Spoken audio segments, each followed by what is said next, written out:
Hey guys, look at this cute little birthday background. Isn't it the cutest? My sister put it together for me. It's so cute. So I decided I'm gonna do a makeup look while I'm on live today, which I never do, but I figured it'd give me something to do while I'm on live with you guys. So hey girl, I really wanted to do a live with this background because it's just so cute. Yeah, so I never go live or really do any videos without makeup on, but I'm gonna do my makeup while I do this live. So I probably won't be able to look at the comments too much because I'm gonna be doing my makeup. But this is not how I usually do my makeup because I usually don't do a full face of makeup, you know, every day. But I used to do a full face of makeup every day, and this is the foundation that I used to use because I was working at Chili's and I would work like 8-hour shifts and I didn't want my makeup to come off, and so it was Ramble Stay Matte.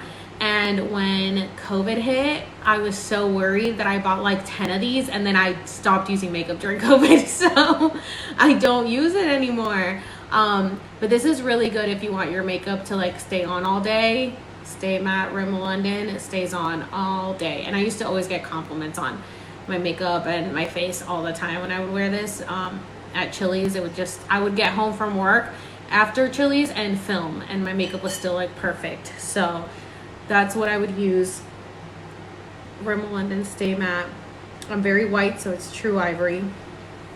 But I'm gonna do a full face of makeup today, and I kind of want to do like a galaxy look to match these colors. So I'm going to do that. But I'll start off with the foundation. And sorry, I'm gonna be using my mirror, so I'll try to like not let it hit the ring light so that it doesn't bother you guys. But this is how I used to do my makeup every day. I used to literally do like a full face of makeup every day, but I had it down to 10 minutes. But I wouldn't wear, back in the day when I was like younger, I used to do like eyeshadow every day and stuff for work when I worked at like Olive Garden, but then I stopped doing that because the older I got, the lazier I got with my makeup. So it's something that, thank you for all the birthday wishes, you guys. It's tomorrow, but I'll be going to my ayahuasca retreat, so I won't be able to see you guys. I'll probably post some before I go, because it's not till like the evening, but I'm gonna be driving 2 to 3 hours there. But I don't know if I'm gonna have access to my phone. I mean, I probably shouldn't, because I'm gonna be like, you know, supposed to be disconnecting from technology while I'm there for the weekend. So I probably won't be able to post, but I'm gonna be sleeping in my car, so I might have access to my phone at night, and then I might just post my drafts. I have a lot of drafts saved. So I might do that. Yeah, and I'm doing my makeup now so that I can make a video telling the people who aren't here. I'm not gonna be posting this weekend probably. Because I just know I'm gonna get so many messages and tagged in so much stuff, and I'm not gonna be able to look at it or respond.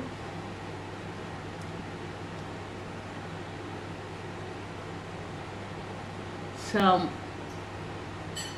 oh my gosh, happy birthday!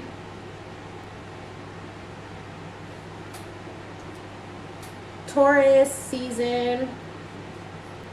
We love to see it. So I actually went to school for beauty and special effects makeup.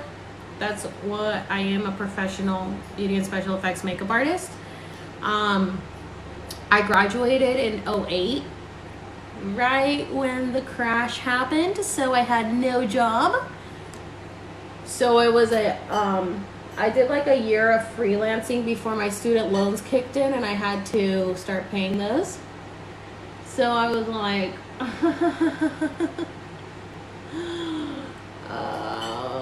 oh my god, Chelsea just texted me. If you guys don't follow her, oh, Charlie Ash just said happy birthday. So anyway, so I graduated in '08 and there was no jobs because I graduated right when the crash happened. So I ended up having to get like a regular job, and I got a hostessing job, and then that's where my whole serving career began. Because if anybody's wondering, the concealer that I use is Revolution Conceal and Define. It's like $8 or $9, which is now sold at Target. I use all drugstore, except for my mascara, but I use all drugstore makeup because since I went to school for makeup, I know that all makeup is made in the same like 3 factories in the world. So there's no point in spending a ton of money on makeup. You're just paying for the name and the packaging. So don't spend all your money on that. It's really pointless. Yes, I do have a podcast. It's Alex Serves It All. It's on Apple and Spotify. Most of the episodes are my lives. So I doubt I'll post this one unless I actually talk about anything interesting. Oh, Canada. Nice. My retreat, I don't know. I'm gonna share about it when I get back. I don't really know anything yet, so people have asked me about it, but I haven't said anything yet because I don't exactly know anything except for the fact that it's 3 ceremonies. I feel like my nose looks weird. It's 3 ceremonies. And so I'm doing it Friday night, Saturday night, and Sunday day. So it's going to be pretty intense. I don't know anyone that is going to be there. I just know that there are going to be other people. Maybe like a group of up to 40, I think. That's what I'm assuming the group amount of people is going to be. But I don't know anyone personally because, this isn't something that you just like do for funsies. So it's not like anyone in my life is trying to go do ayahuasca. But I really wanted to spend my birthday alone this year, like by myself in nature kind of thing, which is so not like me because I am definitely I'm very social. So the fact that this year I was like, I kind of just like want to be alone in nature, which is like me, nature.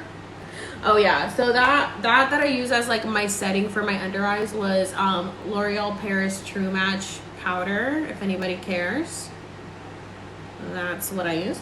And they don't sell this in the States, so if anybody in Canada can get access to this, please let me know so I can order some from you because they don't sell it anymore here. It's the NYC Smooth Skin Loose Powder, literally $3, and it's literally the best, and they don't sell it here anymore. I bought like a whole bunch of them, like 6 or 7 of them years ago, and it's what's getting me by, but I need more. So if anybody is in other I think Canada might still sell it. I don't know if Canada stopped. But if Canada is still selling it, let me know because I will order some from you. Because I need more. I don't know how much I have left. But anyway. So I'm nervous about my retreat just because, like, I don't know what I'm going to see. I don't know what I'm going to see during my retreat, you know, during my ceremony.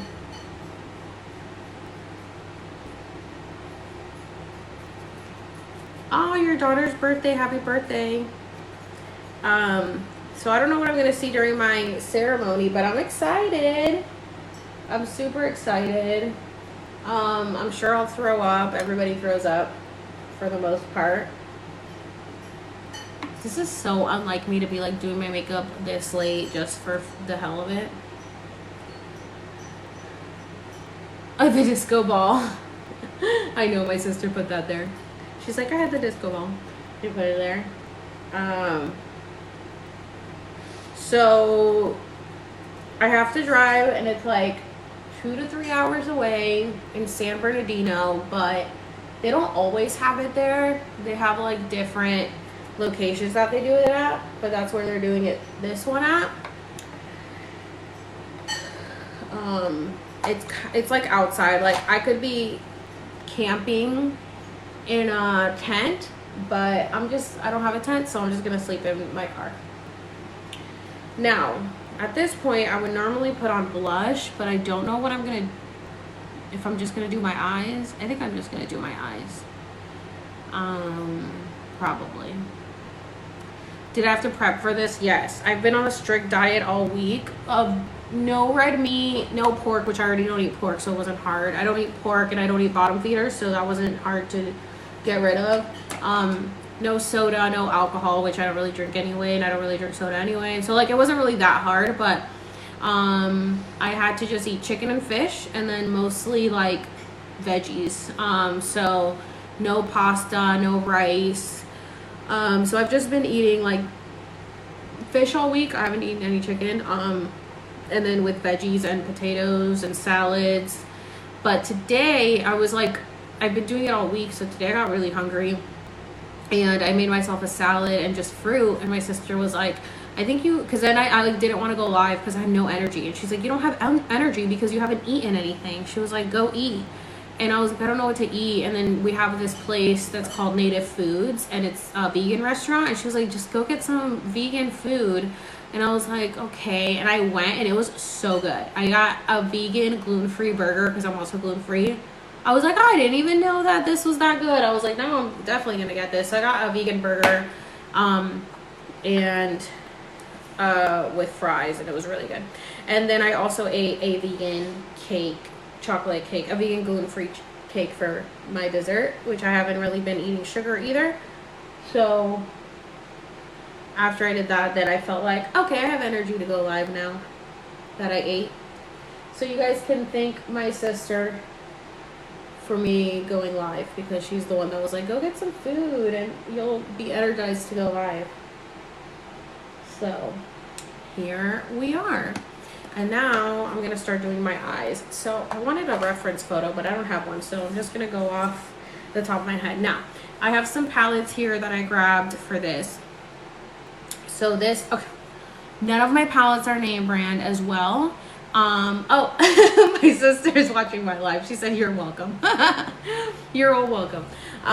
So none of my palettes are name brands as well. There used to be a app, dang it, I forgot what it's called, that you used to be able to order on, these like, what were they called? Like, what are they called? The, like spoof palettes. I can't remember the name right now. What is it when it's like not the name brand, but it's like an imitation of it? I can't remember the name. Well, anyway, that's what I got. Dupes? The dupes, thank you. Dupes. So that they ended up closing the site down, but it was so good. My friend and I used to like buy like in bunches of these dupe palettes, and it was so good. So I have so many palettes, but I grabbed the best ones that I wanted for this makeup look. Now I don't know what these dupes were for. Now I don't remember what they were, but if anybody knows. So I have this one, which is Mayhem, and then these are the colors, which I really just grabbed this one for like the purple and the blue and the silver and stuff. And then I also have this one, which is Mythos. I like the names. And then this one also has really shimmery colors, so I grabbed that one too. And then I've got this one. I can't remember which one this one. I think this was for the one that that's Kim Kardashian's makeup artist, Mario. I think he has a palette like this, and I think this was the dupe for it. And this was a yeah, that's and then I've got, I don't know if these are dupes for anything, but I grabbed these because of the colors. Again, very blues and purples, shimmery, bright colors. And this one, Aftershock, which again, very bright colors. And this one is Color Pop, which, you know, you can get at like Ulta or something. And I like this one because of the glitter on it. So I'm gonna use those for my look today. I don't know what I'm doing yet. I'm gonna wing it. I always wing it. And it may, well, usually I have a reference photo. I don't have a reference photo right now.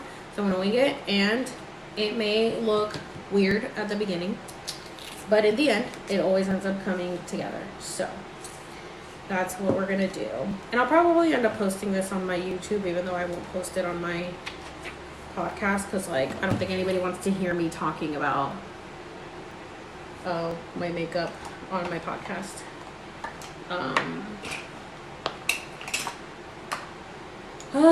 Thanks so much for all of the birthday wishes, guys. Okay, so let's begin. I don't know what I'm doing yet. Like, I really don't know what look I want to do. I mean, like, I have an idea in my head, but I don't know what I'm gonna do yet. So let's see. Yeah, trust the process. Exactly.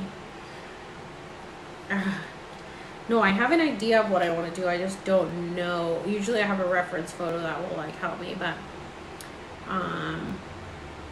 oh my god, I'm so scared of lashes. Like, I don't want my real lashes to fall out. I have been manifesting my lashes. I don't want any lashes falling out. So anyway, let's see here. What do I want to start with? I'm just gonna start with a basic nude neutral color. So just this one right here, just as the base, even though I kind of already have a base on right now because you know, I put that powder on, but I'm gonna start with that first. Now I kind of do my makeup backwards of how the newer generation does makeup, when they do their eyes first and then the rest of their face. But this is how I learned this is how I've always done my makeup, is my face and then my eyes. And oh my god, I love True 777 Truther. He's live all the time. I'm like, do you sleep? He's live 24/7. Anyway, so I learned how to do it like this in school, and I've always done it like this. So I've just learned how to like deal with, you know, when makeup like falls, you know, what are you gonna do? You just gotta deal with it. And when I do makeup professionally, I do it the same way. I never do the eyes first, which I should, but for some reason I just feel like the eyes are like really pull the look together, and I like to do it last after I do all the foundation and stuff. I don't know, I just like it like that. So anyway, and you know, sometimes it's really good to use your finger, but not on like people. Don't use your hands on people when you're doing their makeup. It's very unsanitary. But for myself, I use it. And make sure you clean your brushes. Don't use dirty brushes. That's how people get infections. All right, let's see what I want to do. Okay, I'm going to start off with this. I'm going to start off with this like shimmery little purple right here, and probably do a little bit of that. And I'm just going to put it on the lid, even though I do have some glitter glue, which I'm probably going to end up using. But for right now, this is how I'm going to start it off. Because I like doing the glitter glue last, which actually I need to get some Q-tips for that.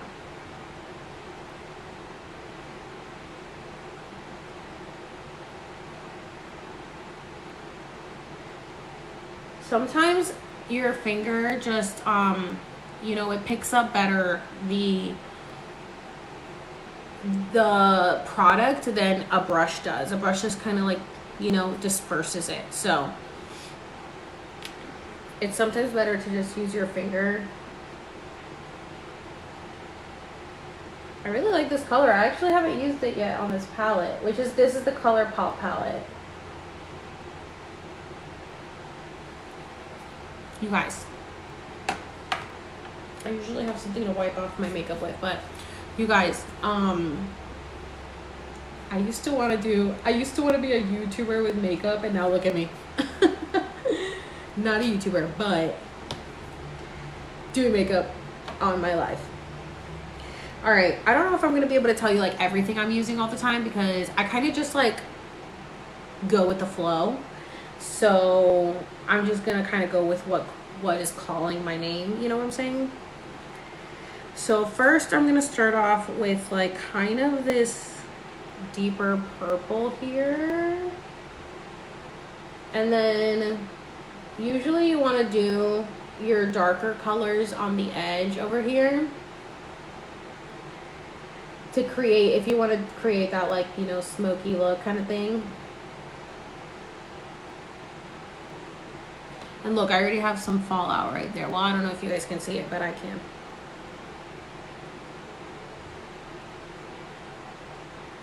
I wanted to do like a galaxy look. Like I looked up some photos, but they all had like the actual like stars that people drew on themselves, but I don't actually have anything anything white, like a white liner that is liquid liner. That would be really good to use, but I actually don't have one, which you would think I would have one in my kit, because I do have a makeup kit, but I don't.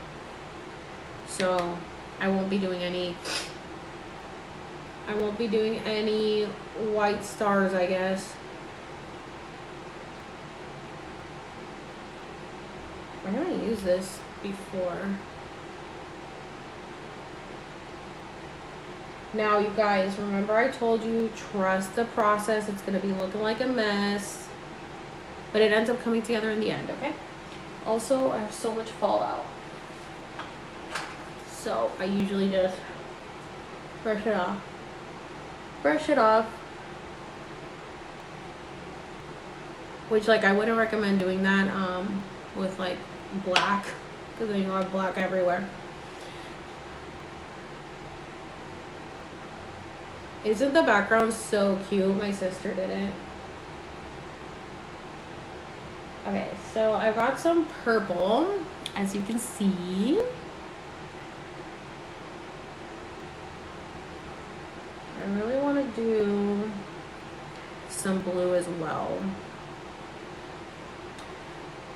I wonder if Annette, if you're watching this, can you get me some Q-tips, please?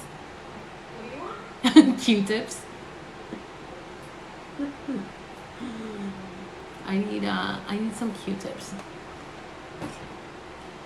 Okay, so let's see what I want to do. I wonder if I should do my, well, I need Q-tips to do that. Do you guys think that I should do like a purple lid and then like some blue out here?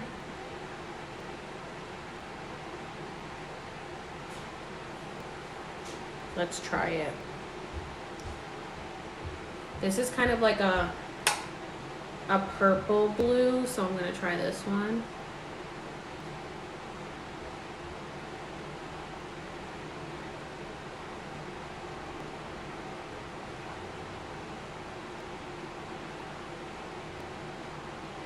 And somebody said I should do green liner. I didn't bring any green. I have like a weird green here.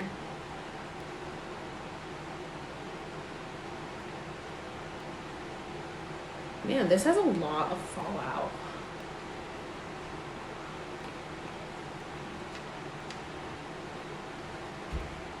Thank you.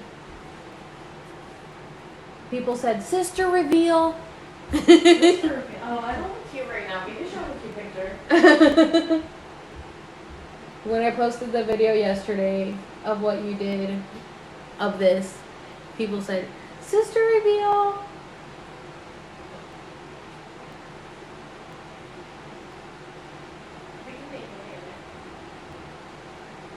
We have some videos together. Well, maybe not public ones.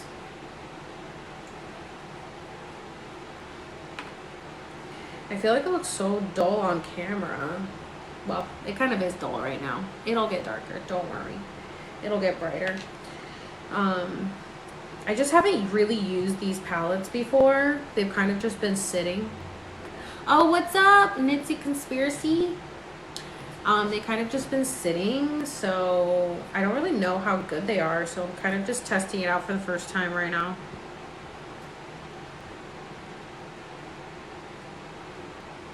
And you know, they're dupes, so we don't know. But I will say that using tomorrow's my birthday. My sister did this. Look at it, so cute. She put that together for me. Using the glitter glue really helps. I'll say that. The glitter glue helps it stand out more for sure. But you also have to be careful to, like, I don't know, because then it'll get like darker in some places and some places will be lighter, so you gotta be careful with the glitter glue. You have to put it exactly where you want it. You know? Alien balloons. Yeah.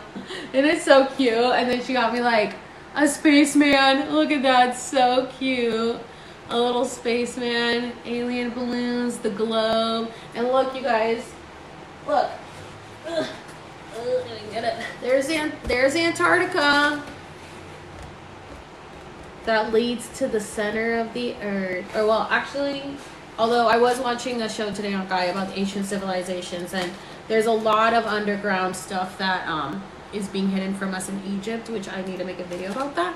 But there's Antarctica, where the aliens live. And here's the globe. And here are the planets. And here's an alien. Okay, I want it to face that way. Yeah. So, and then there's a little spaceship. It's so cute.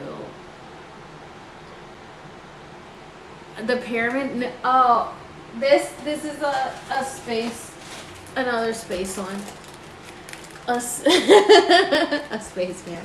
It's so cute. Oh, by the way, a lot of people asked me to watch Interstellar, and I watched it, and like that is such a good movie, and I can't believe it took me so long to watch it because I wasn't really into like all this stuff before. But I'm glad that I obviously waited to watch it. Otherwise, I would have thought it was stupid and really long, which by the way, it is really long. It didn't have to be that long. It could have been shorter. But it had a great ending. So I highly recommend Interstellar. It talks about the fifth dimension and stuff. Like, it's really good. The ending is really good. I have a video in my drafts about it. I just haven't posted it yet, which does have spoilers. So I was like, don't watch it if you don't want to know. But it was released in 2014, so it shouldn't be a big surprise. Okay, so I put some glitter glue on a Q-tip, and I'm gonna put it on my lid.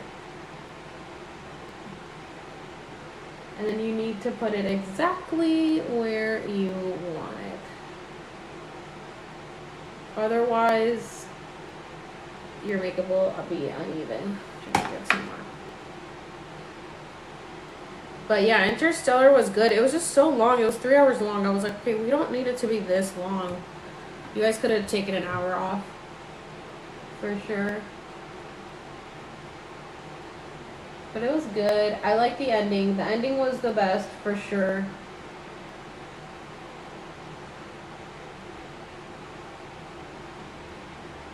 Alright, so I've put some glitter glue on a Q-tip, and then I'm going to go ahead and put, I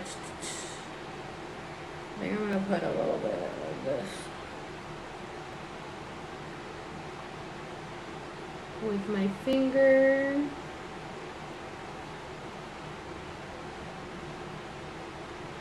Which I'm going to end up adding glitter after, so. A glitter glue will really make your makeup stand out and be super pigmented. So be ready for that. And then now I'm adding some purple on the end.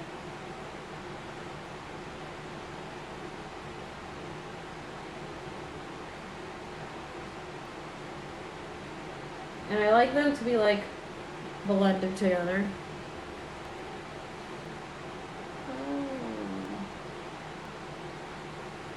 You see? So I kind of did kind of like a pink purple look there. I need a napkin. Do I know how to quantum jump? I was just watching a show about quantum jumping yesterday, and pretty much they were explaining how to quantum jump. And quantum jumping is really just imagining yourself in another reality. And it's funny because I was just watching a YouTube video about Dolores Cannon talking about quantum jumping, and then I went on Gaia and started watching a show about quantum jumping, and I was like, oh, I thought I'd make a video on quantum jumping. But pretty much it's like when you're like, man, I wish I could be at this like game instead of sitting here in class, and then you like really imagine yourself at this game and visualize yourself at the game. And there's been times where people are like, oh yeah, like I saw you at the game, and you're like, I wasn't at the game, I was in class. And they're like, no, I literally saw you at the game. And that's literally quantum jumping. Like people see you there and you're like, was I there? But yeah, also it's like you can shift your reality too. You just like, it's essentially shifting your reality to what you want it to be, which is kind of what you know, what manifesting is and everything. And then I have this glitter color here, which I'm gonna add. I really like it. So pretty much I was watching this show talking about how everything is energy, and we're energy, and consciousness creates matter, but scientists haven't been able to figure out where consciousness comes from, because it's not like a physical thing. And so they're trying to figure out, like, does consciousness come from matter, or matter comes from consciousness? And I think matter comes from consciousness. Our consciousness creates things. So you can pretty much create what you want with your consciousness. And people have been asking me, I've been getting a lot of comments asking if I believe in reality shifting. And I said, yeah, how do you think I got 600,000 followers in 1 month? You shift your reality. A lot of people don't understand that, but it really is just creating your own reality. Like, what do you want? And I wanted to have more followers, and so I wrote it down, and then I manifested it. A lot of people think like that's not real, or you can't really do that, but obviously I did it, so you can do it.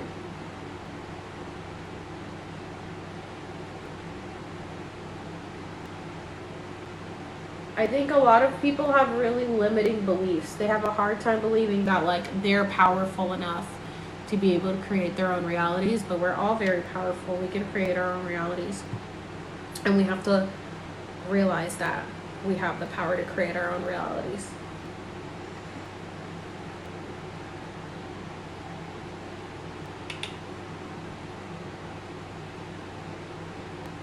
So now I'm adding some blue over here to the corner, as you can see.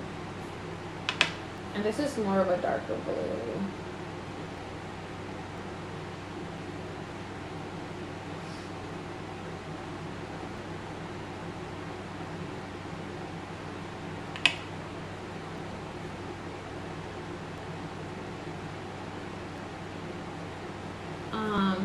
Open our third eye to manifestation. Yeah, my sister has been really into vision boards and manifesting for a few years now, She's actually the one that got me into it.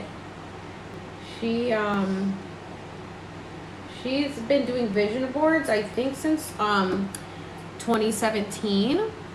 And yeah, she completed everything that she would put on her vision boards. But you have to be very specific about what you want. Otherwise, you'll get what you want, but you'll get what you say, but it may not be what you want. So, like, she was auditioning for Big Brother, and then she literally wrote, like, you know, made it as a finalist on Big Brother, right? Instead of saying, like, made it onto Big Brother. If you guys don't know what that show is, but it's a reality show. And then she really made it as a finalist. Like, they flew her out to LA and everything, but then she didn't get on the show. And she was like, fuck, it's because I didn't manifest that I got on the show. I just said that I made it as a finalist. So everything that she would write down would come true. So you have to be very specific. And yeah, you do have to write it as if it already happened. So believe that it already happened. Like, I always write, like, oh, I'm so grateful I reached this many followers on TikTok, and, like, my videos are staying up, because you guys know they're always transferring my videos down. My videos are staying up. I'm on the For You page all the time. And I had written that, like, literally right before I went viral with my calendar video. It was so crazy. Like, I really didn't think that was going to happen. But, yeah, I really manifested that.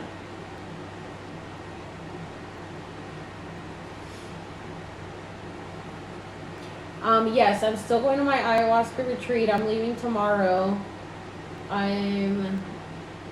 That's why I'm going live tonight, because I'm probably not going to be on my phone. So I wanted to be able to go live with you guys. And I figured, I love this background that my sister did for me, so I figured it would be good. A perfect background for a live. So I'm kind of blending in some blue there.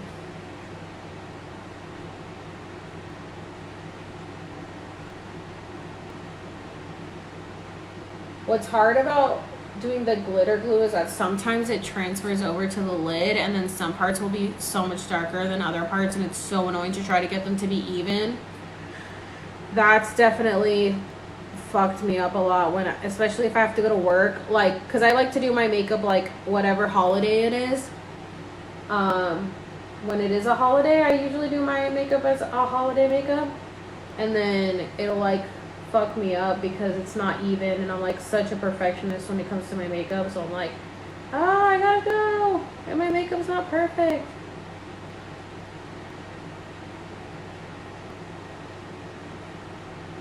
But somehow I pull it together.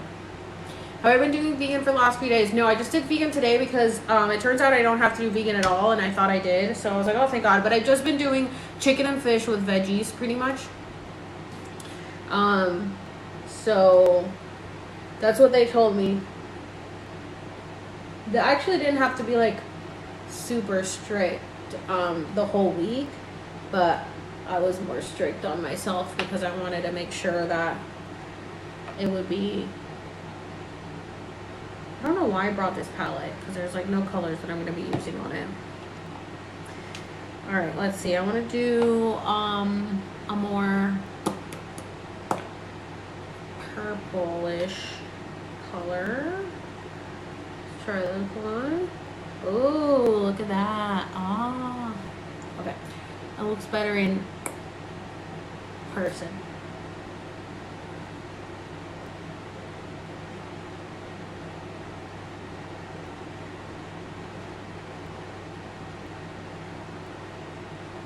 I'm gonna be, like, filming a video like this after, and people are gonna be like, what's up with your makeup?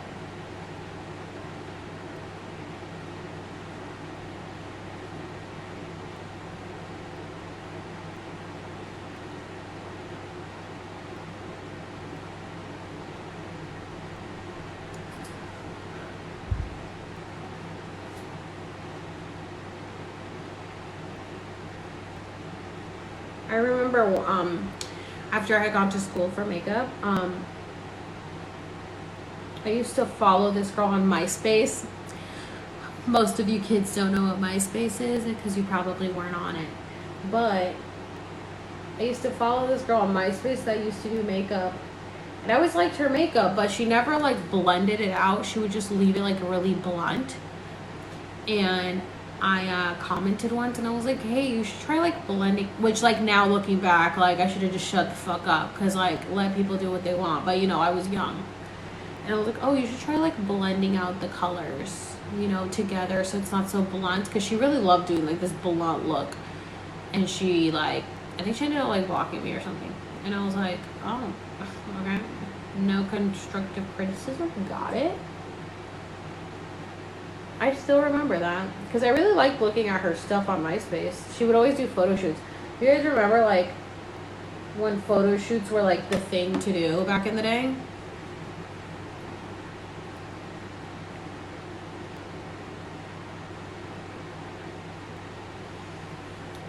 What do you guys think so far?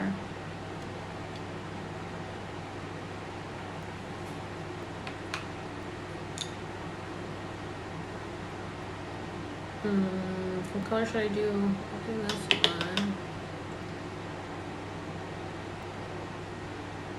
I usually don't like to do anything on the bottom liner because because my eyes are very like round at the bottom, and so it just accentuates the bottom of my eye. So like now I usually don't even wear mascara on my bottom lashes because it like droops my eyes.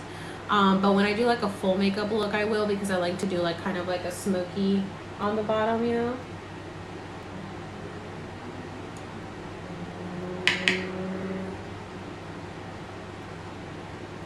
What the heck?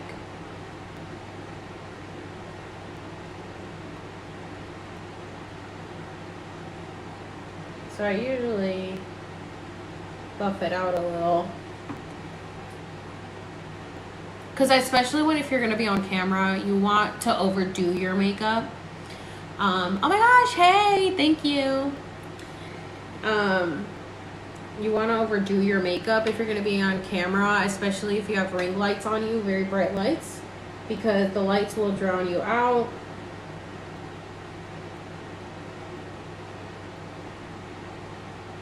So that's what I went to school to learn, was how to do movie makeup. So I always do makeup like really heavy, like because I'm doing it for weddings and stuff like that. But people aren't used to wearing that much makeup, and they're like, oh my god, it looks so heavy. And I'm like, it'll look good on photos, believe me, like these photos are forever. And sometimes people will be like, no, I don't want it like that. I'm like, okay, that's fine, but like don't get mad if you look like you're literally not wearing anything on camera, and then they don't.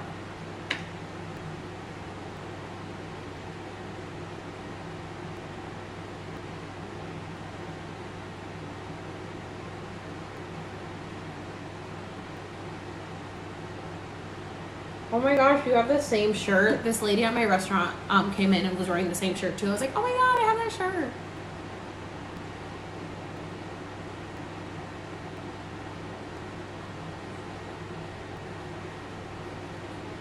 Alright, let me use.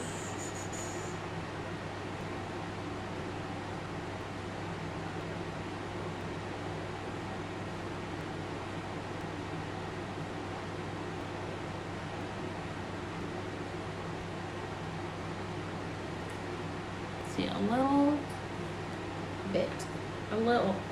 bit, just a tad bit on the bottom. I wish that when I like saved this video and I posted it on YouTube, I wish that the comments would save that are going through so people could know the comments I'm reading.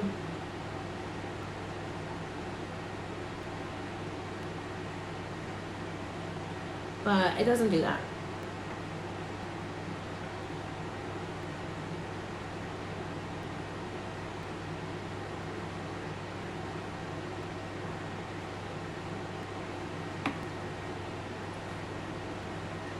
All right, let's see what else.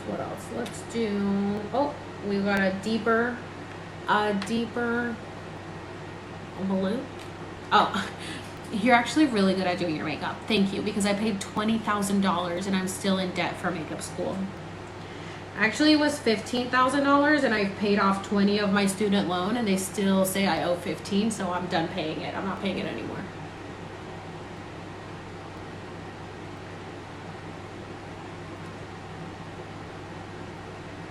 I'm like, y'all can figure your shit out because I've paid it, my loan. I don't care that my interest rate is at fucking 9%. That sounds like a personal problem. I've paid off my loan plus an extra $5,000. We're good. I'm not paying off more.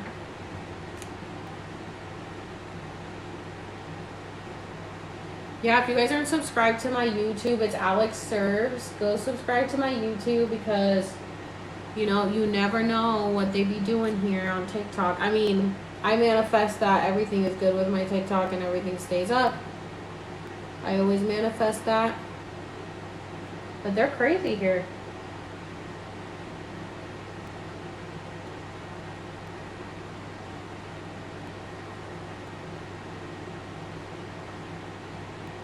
Can't trust nobody.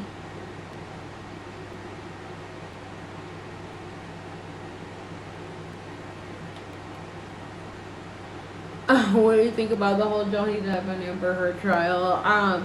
I've just been keeping up with it, like when I scroll through my feed and it shows up.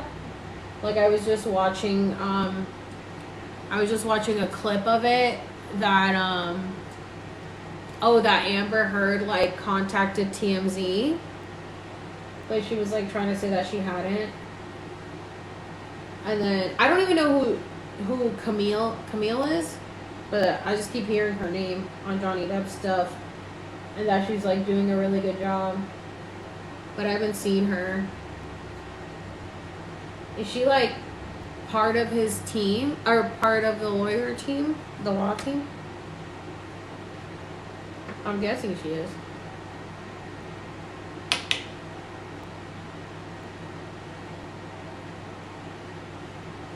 The problem is that then it ends up looking a little muddy. So you gotta be like, Camille's his lawyer? I thought he had a guy lawyer. Wait, is it a guy? I just heard Camille and I thought it was she. Okay, that's what I thought. She's an associate. Yeah, so Jasmine said, I feel like it's a distraction. Yeah. I think that it is. I've gotten tagged in some videos. And that I think it's like the UN, the United Nations is all getting together from May 22nd to May 28th to talk about essentially the New World Order and, you know, sign some documents to pretty much take more of our rights away. So I think that's what the cover-up is that's going on with Roe v. Wade, with the Johnny Depp trial, with what else is going on right now? There's a lot of shit going on right now that they're trying to cover up, so that they're using as a cover-up. But I haven't made a video about it because I don't want to like scare you guys on anything. Just because, you know, the more life we give to that stuff, the more we essentially manifest it into reality. But we also have to like know about it so that we can manifest it away. So you know, if you know, you know. Did you hear about 22nd, 23rd? No. What happened?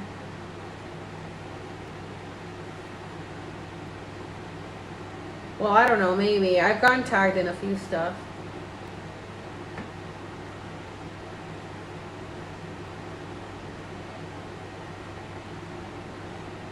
I mean, there's some stuff that I could talk about. I just haven't.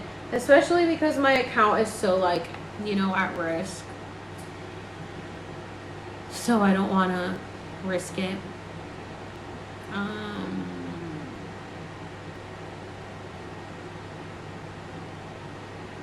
Is the WHO the New World Order? What's the WHO?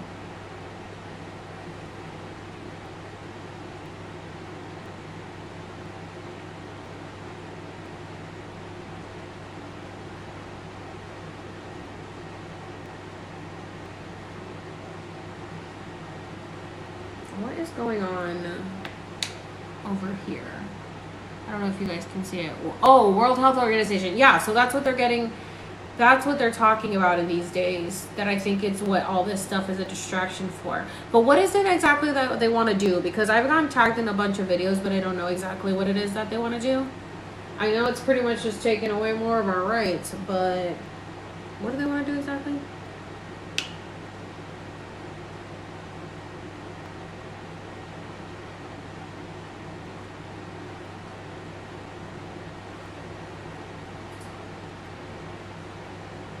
Uh, 60 countries signing us over to them.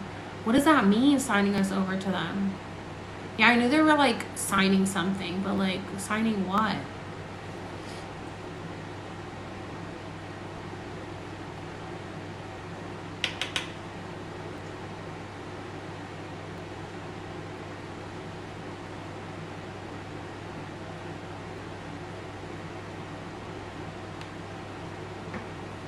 Who? The World Health Organization is trying to let you, and I do not trust who will have no power in the U.S. is what I understand. Wait, but okay, so I don't understand what that means. Is that? Can somebody explain to me what exactly is happening? Because I've like gotten tagged in the stuff, but I don't know exactly what it means, so that's why I haven't talked about it. Because I'm like, I'm not gonna talk if I don't know what the hell I'm talking about. I feel like this eye looks really good. You know, you always have a good side. This is more a good side when it comes to my eyeshadow. But this side, I don't know why it's looking a little weird.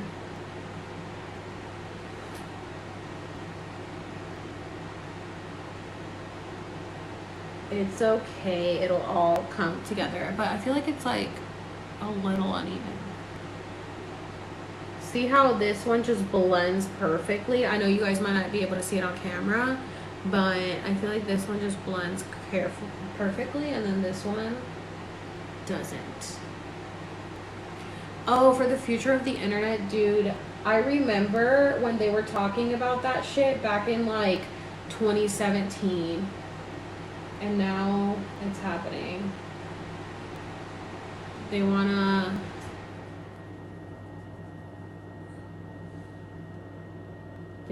keep controlling more and more of our shit.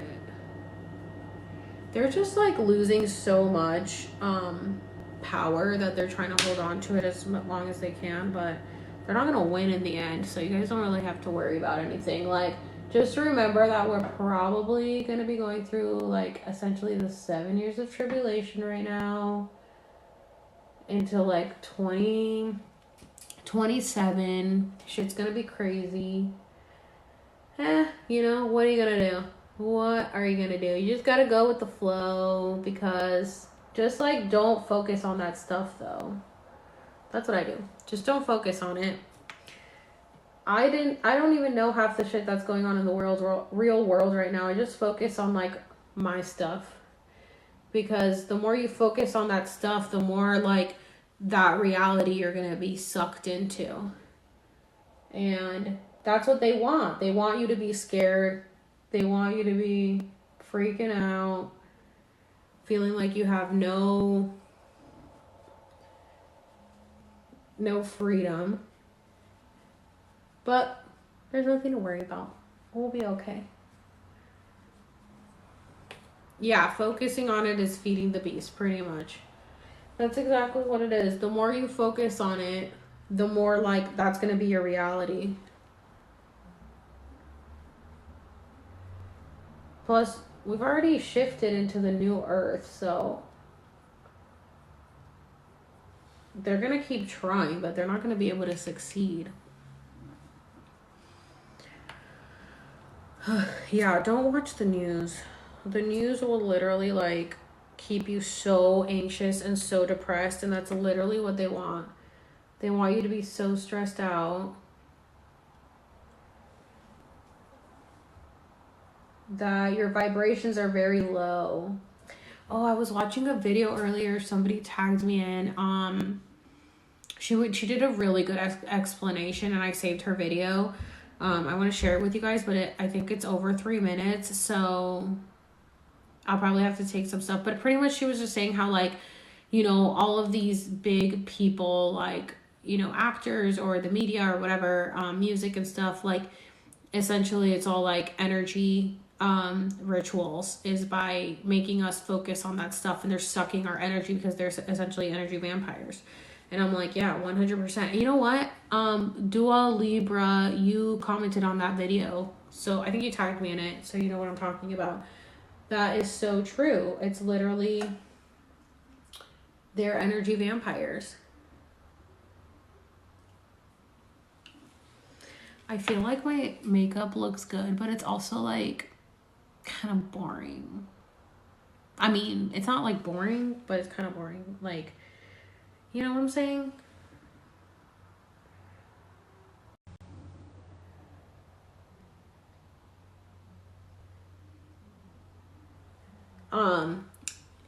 If you know who the creator is, if you want to tag her so that people can watch her video, because it was a really good video.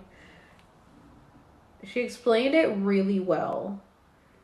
She explained it really well on like how everything that they do are like, you know, yeah, they harvest our energy. They harvest our energy with all of the shit they have going on, that they like scare us with or whatever. We give so much energy to that.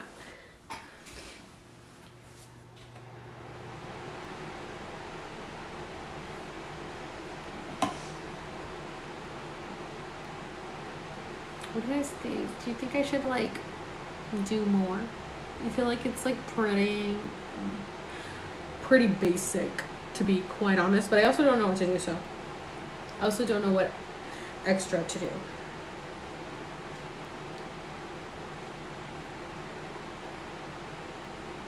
Like, what is going on here? I'm adding a little more glitter.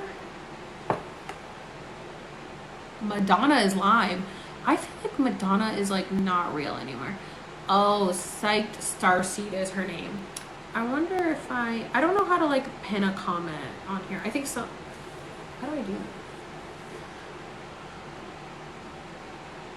Oh. Am I going out? No. I'm literally just doing this for the live. Posted the video 5 days ago called Conspiracy Theory Farming and Funneling. Yeah. Yeah, go watch that video for sure. Oh my god, I would love a video. I would love a drawing of me for sure. Yeah, I'm making my makeup match my banner, but I don't have any. Oh, there we go. Now I can hit that. Is that good? Can you guys see it? What she said? Definitely go watch that video. I don't have like a white liner that I can use to do like the stars, so that kind of sucks. I don't know what I could do.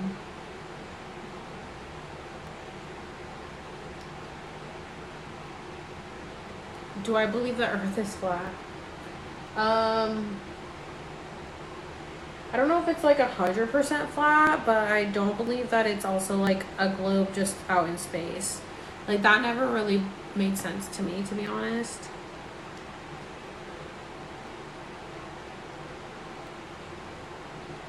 I think the dome theory makes a lot of sense for sure. Like especially with how the sun is lately. Use whiteout. Oh man. I do have a little bit of silver. Let's see.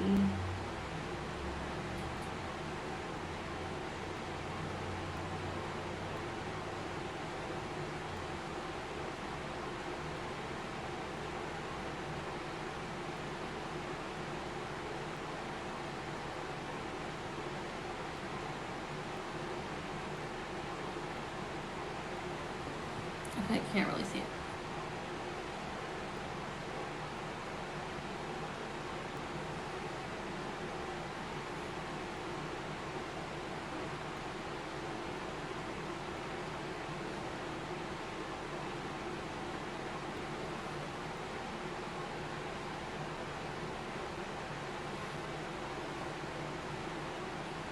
I have like so much glitter on my face now. Let's see here.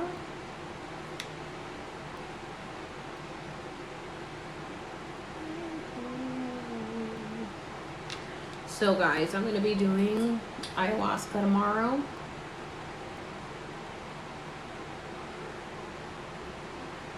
I can't wait to tell you guys all about my trip.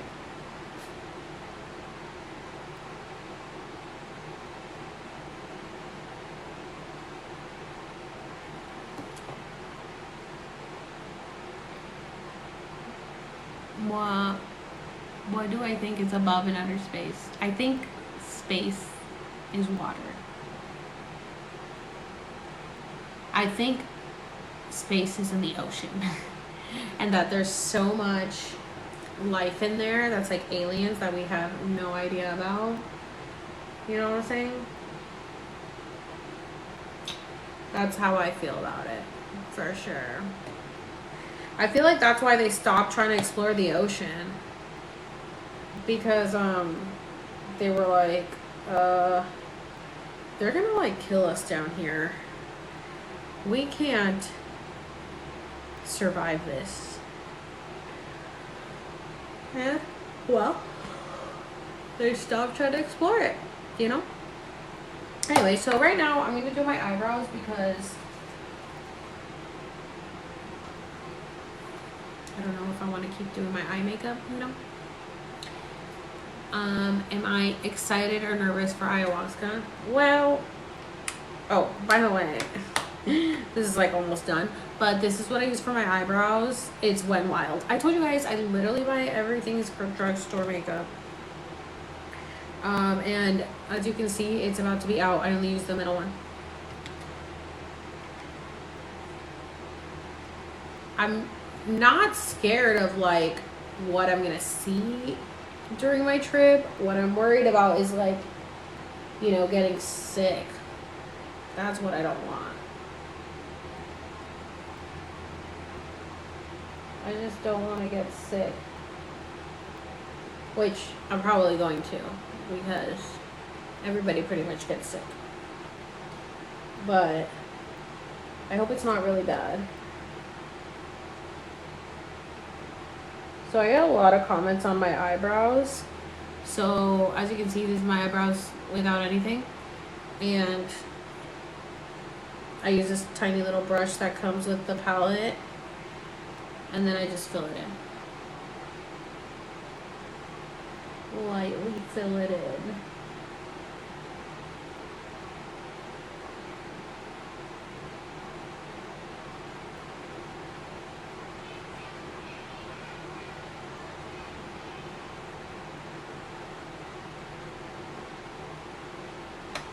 So there's one eyebrow.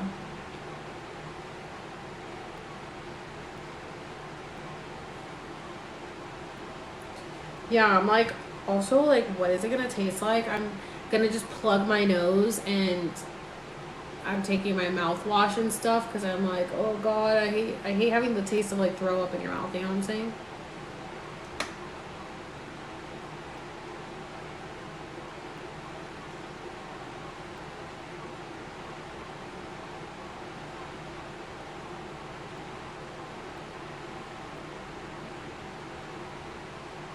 Okay, so for some reason, this eyebrow, like, it's just a little blotchy. Naturally, as you can see, I feel like I have like hairs missing there and hairs here, so it's always so hard to get it perfectly even.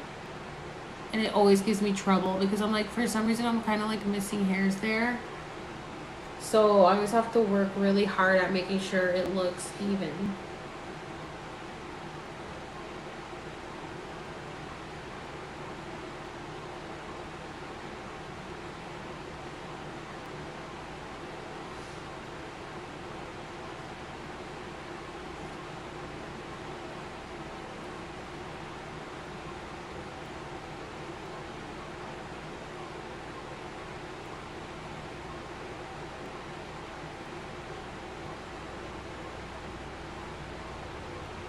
See, and then sometimes it just gets like Does that look good? I feel like sometimes it gets a little dark.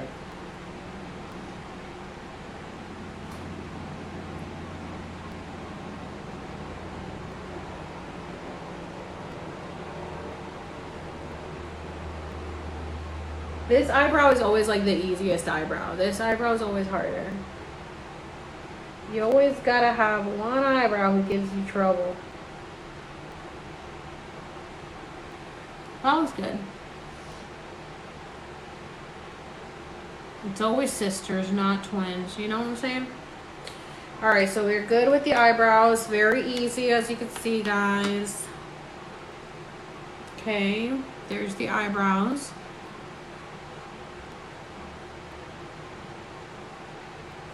And now I'm going to do my mascara.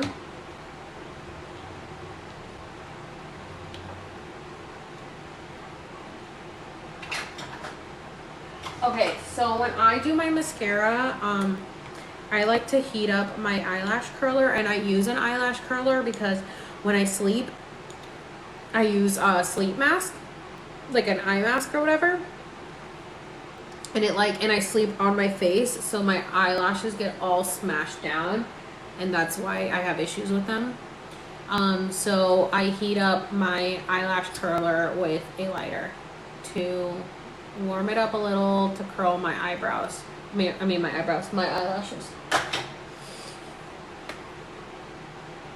And then I curl them up.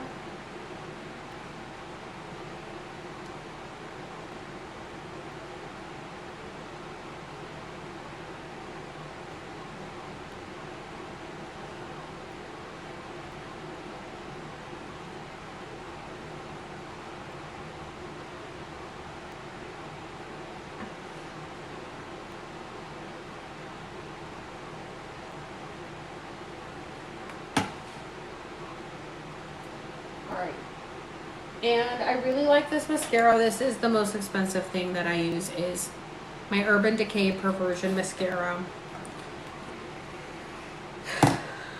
Too expensive. It's like $30 mascara, and I go through it so fast. I could have really just used a drugstore mascara right now, but it's in my room. Oh, my eyes are itching. And I don't use fake eyelashes, and I know a lot of girls use fake eyelashes when they're doing their makeup, and it does add for sure to the look. Like, if I was going to do a wedding or a photo shoot or anything, I would definitely be putting fake lashes on someone, but I don't use them on myself, except, like, unless it's for, like, a Halloween look or something, then I'll do it. If you guys want to see any pictures of my makeup, I can't sign into my Instagram for some reason, but my Instagram is Mud, M-U-D, by Alexandra, for my makeup stuff, if you guys want to look at it. I have a lot of stuff there from like Halloween Horror Nights when I worked there at Universal Studios in Orlando.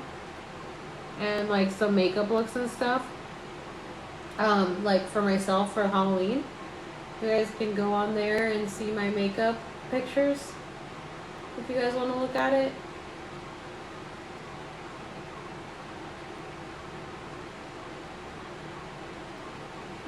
And I just feel like mascara like really just lifts your eyes. Like it really just opens your eyes so much, you know?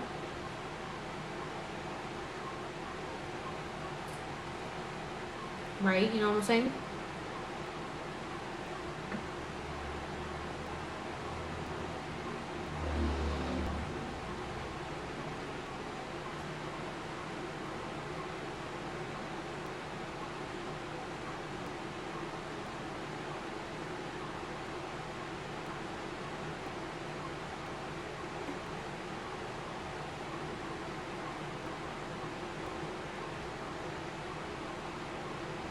Sorry guys, it's kind of hard to talk when I'm doing my mascara.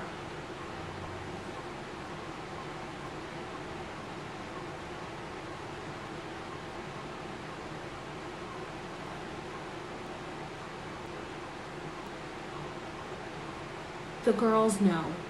The girls know what it's like.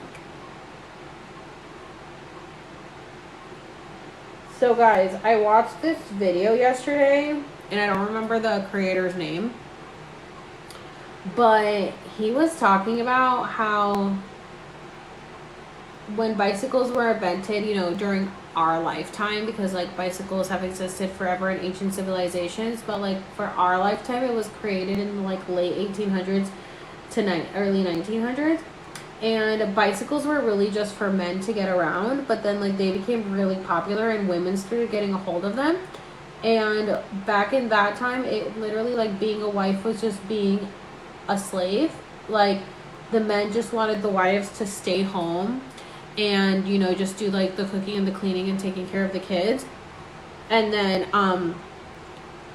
when bicycles became more popular, women were like, oh, I can, like, you know, go outside of my house and, you know, do things besides just being in the house literally my entire life, like just from morning, noon to night, just in my home.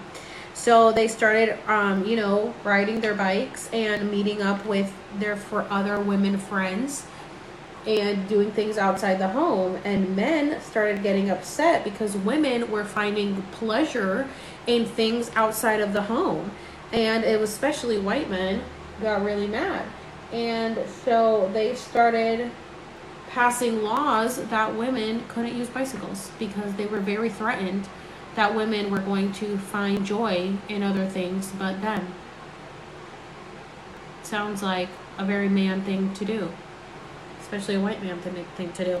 So, yeah, you know, it's interesting how a lot of the laws and a lot of the things that have been passed are because men are scared and intimidated by women, or honestly, anyone that is suppressed is really just because white men are scared of them, because white men are like literally can't really do much, you know, and women are stronger and more powerful, and people of color are more talented, and so white men just gotta suppress everybody. And then when they let us, they removed the seat because they thought we would get pleasure from it. And then one of the comments was like, so men were scared that women were gonna find pleasure in the most minimalistic things, like going outside. How sad for them. I'm like, literally, how sad for them. Like, and then I was talking to my ex, and he was telling me that he was on TikTok and he was watching, oh, these are like all my white lipsticks and stuff. And he was watching a TikTok that, I feel like my eyebrow looks weird here. That men were arguing about the whole Roe v. Wade thing and being like, well, they're trying to pass abortion like in the 9th month or something. And the guy creating the video was like, okay, at that point, that's like a C-section. Like, you can't just have an abortion at 9 months. And they're like, yes, you can. I'm like, arguing in the comments. And my ex was like, there was no women arguing. It was literally just men. And I'm like, and he's like, they were so dumb. And I was like, yeah, they're very dumb. I was like, this is why women would rather stay single. And he's like, oh, I'm grateful I'm surrounded by women. I'm like, you should be grateful for me. I don't have a lip liner in here, but maybe I don't. Okay, so I have this like black lipstick that I'm gonna put on, I think, and then I'm gonna figure it out from there. Well, I also have a purple one. I thought I had a black like lip liner, but I'm gonna try this one.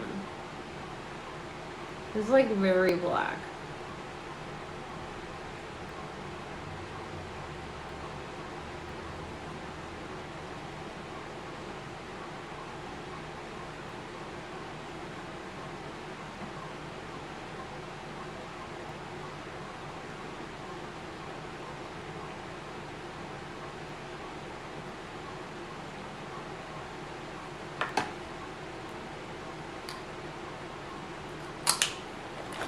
Alright, I also have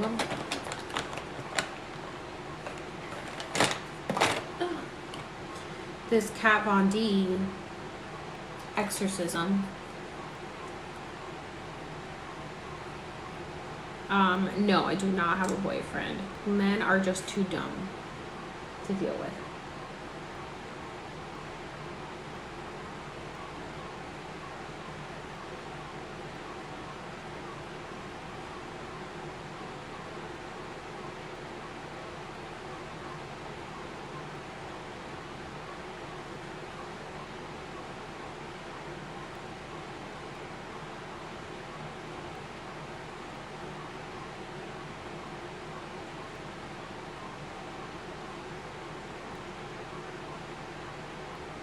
No, unfortunately, I'm straight. It's very disappointing, to be honest.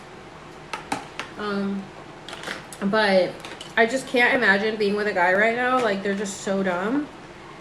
They would really have to be, like, on my spiritual, intellectual level, and a lot aren't. So I'd rather just not be with anyone.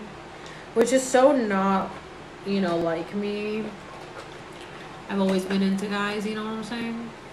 I always had like a guy around, but after my whole shift, I'm like, I don't even want to think about it.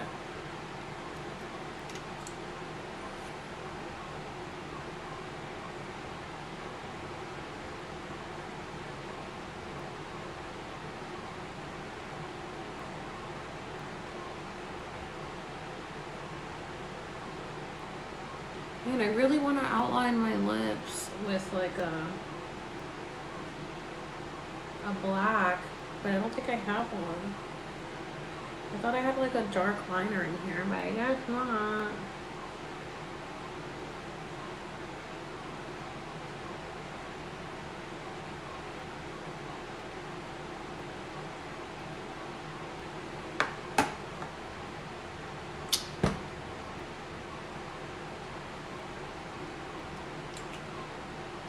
So after you do like this whole face of makeup, you know, you end up having to do more blush because all the makeup drowns it out. But let's see what I can do here, because I kind of, what liners do I have over here? I swear I have a liner. It's literally at the bottom of my lipstick bag.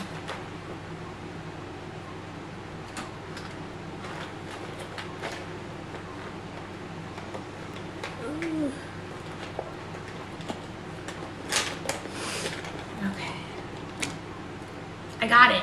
It's the black one.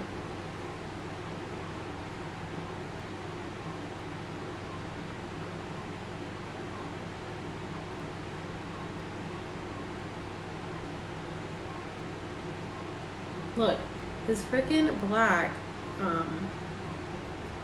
not the liner, but the lipstick was like smudging, and I look like I have a mustache now.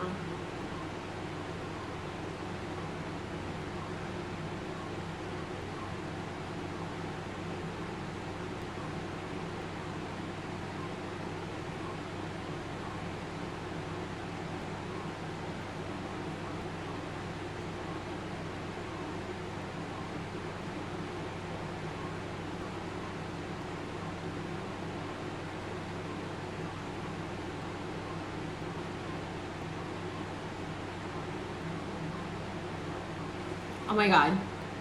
Doesn't this feel like The Craft? Well, if you're my age, you know what I'm talking about.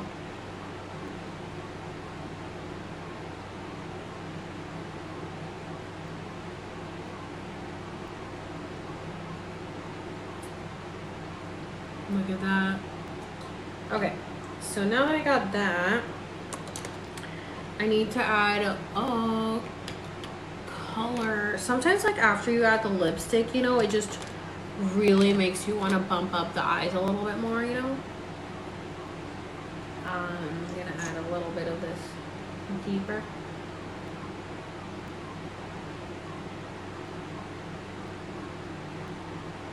Red color. I need to like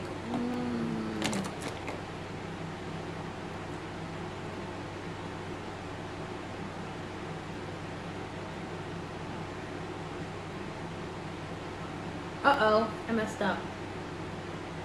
Oh no, look guys. Oh no. Oh no, clear. You guys.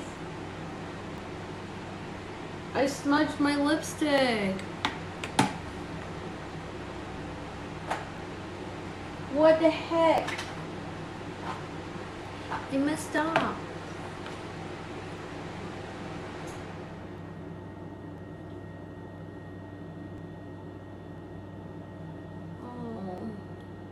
Oh my goodness. I smudged it.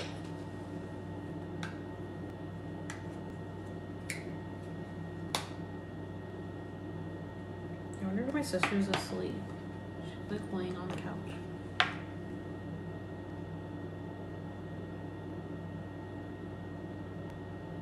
Oh my god, you guys, what am I gonna do? I smudged my lipstick. Okay, I'll figure it out. I fucked that up. Ugh, I hate messing up.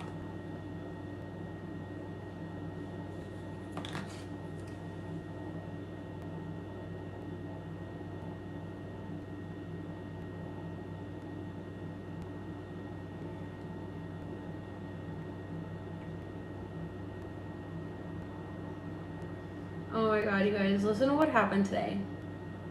Well, I feel like this lipstick is like, it runs very easily. If you guys watched my video where I was like bitching about having to use the bathroom. Okay,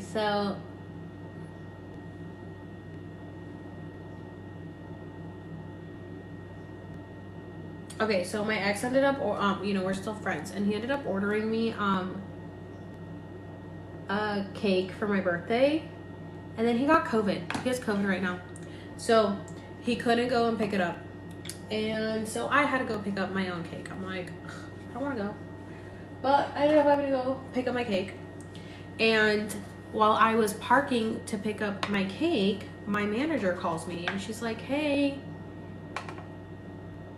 sorry to call you on your day off, but you forgot to turn in your cash yesterday. Do I have like lipstick over here too?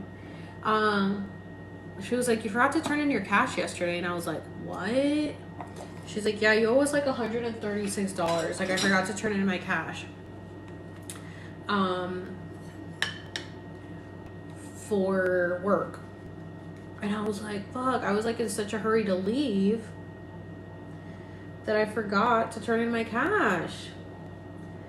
So I was like, oh my god, I don't have the cash with me. I had brought it upstairs to my house. And she's like, well, we're getting audited, so we kind of need you to come back and turn the cash in. I'm like, are you freaking kidding me? I have to go to work on my day off. So I ended up having to go to an ATM and pull the money out and then go to work and turn it in. And that was so annoying. And then I was mad because like I went to the 7-Eleven to find the ATM, and the ATM wasn't working in the 7-Eleven. So I ended up and I had to pee, and then I went into the Walgreens, and then I found an ATM there, and then they wouldn't let me pee there either. I was so annoyed. So thank you, Ryan. That's Ryan. That's my ex who has COVID right now, who I had to go pick up my own freaking cake. Yes, everything happens for a reason. Okay, so I want to put a little shimmer on my lips because I just feel like, I want to go with the shimmery look. So I'm going to put a little bit. Which one should I put on there? Try this.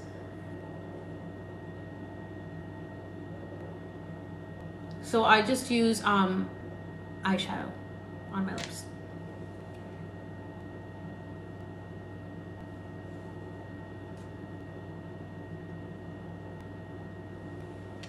Ooh, look at that. It's like okay, it makes my teeth look a little yellow, okay? Not cute. But this is so like millennium, right? Like millennials like definitely did this back in middle school, we wore like the very like metallic colors on our lips. You know? You know what I'm saying? Too much purple. Oh no. I like it. I also have, let's see, a little pink. It's a galaxy look. That's what I'm going for.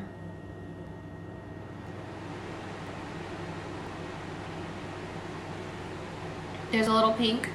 And then we also have some glitter. Let's see if it'll stick.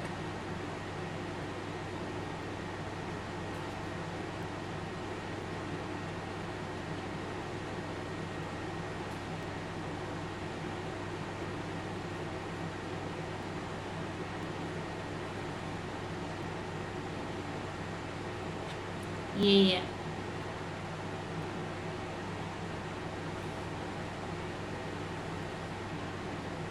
What do you guys think?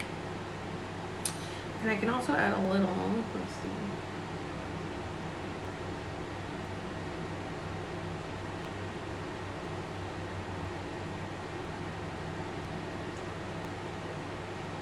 That's like really metallic. A little much.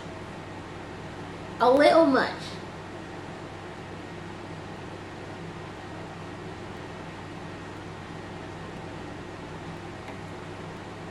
Let's see, let's do...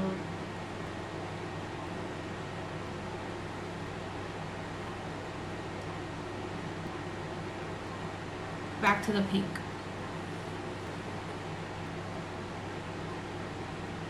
And then, you know, I'm doing like a galactic look, guys. Do you guys remember Xenon, Girl of the 21st Century? You gotta do the highlight. Which again, I'm not actually using highlight for. I'm literally just using eyeshadow.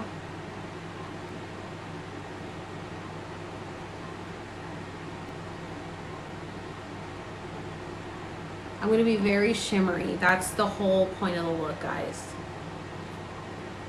Remember when we used to do highlighter like this? On our nose? Well, some people still do. Like this. I remember when this was like the thing. And I was like, we're gonna regret that one day. But I never did it. But I'm doing it now. Oh my gosh, thank you, 77 Truther. Somebody said that we should go live together. And I was like, he is live 24/7. He doesn't sleep. Oh wait, we stopped doing that. Yeah, this is very Euphoria. You know what, now I feel like I should do more. Like, it's not enough.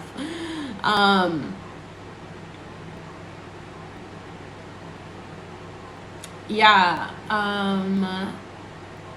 Somebody asked what ayahuasca is. More blush. I know, right? I have my palette, but it's in my kids, and I don't want to get it. Oh, but I could do one of these eyeshadows for a blush. Let's see. I could use this pink one, super pink one. Let's try it. Oh, look at that.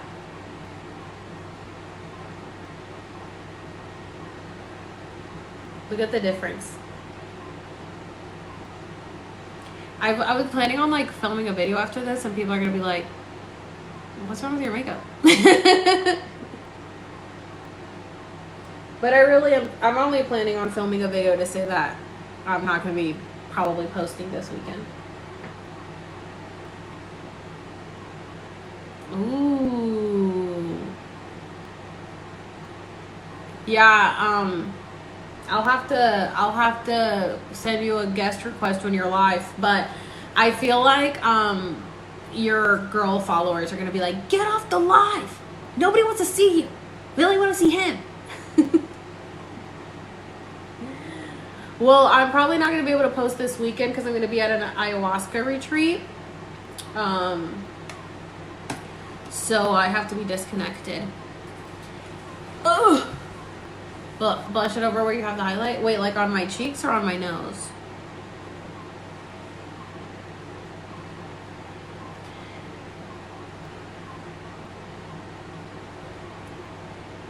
Oh my god, this looks so cute. See, I told you guys, trust the process. If you've been here for the beginning, I was like, it's gonna look weird, but it's gonna look cute at the end. And it does. I like it. Well, I won't be posting, well, I have a bunch of drafts saved that if I like have time, I'll post, but I really shouldn't be on my phone. They don't really want us on our phones, you know? So I probably won't be. Because I shouldn't be on my phone. But I also am addicted to my phone. So, you know, what are you gonna do? Ooh, I like that one.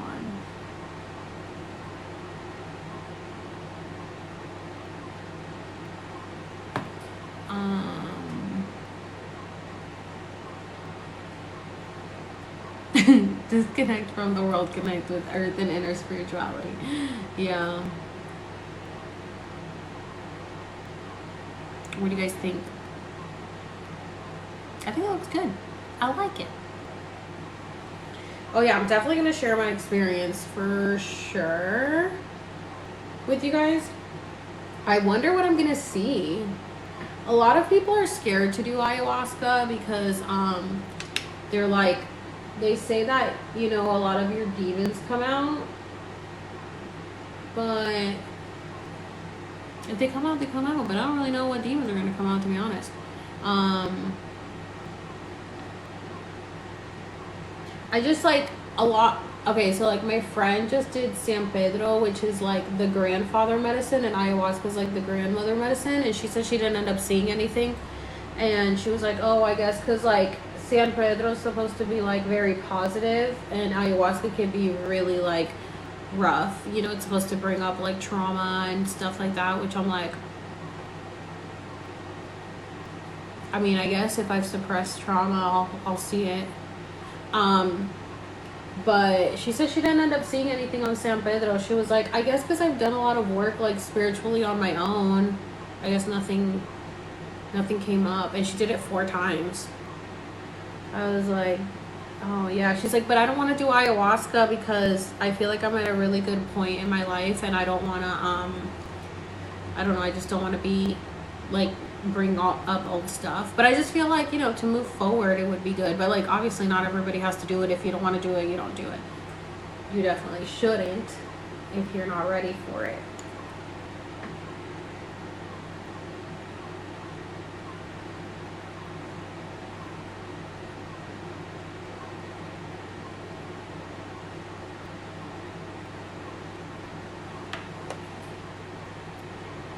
You have to ask the plant to let you see. Yeah. People have been asking me, like, what's your goal with ayahuasca? Like, what do you want to, like, why are you doing it or whatever? But I'm really, like, I'm pretty sure the medicine will let me know. You know? It'll tell me.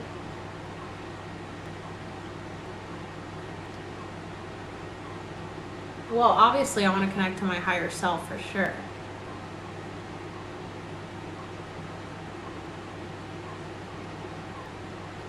And I want my higher self to tell me you aren't really truly in a good place if you're avoiding things. Yeah. Which is what I felt. She was like, oh, I'm doing really good right now and I don't want to bring up old stuff. And I'm like, well, I just feel like that's kind of hiding, but, or like kind of suppressing, but. Oh my god, hi Chelsea.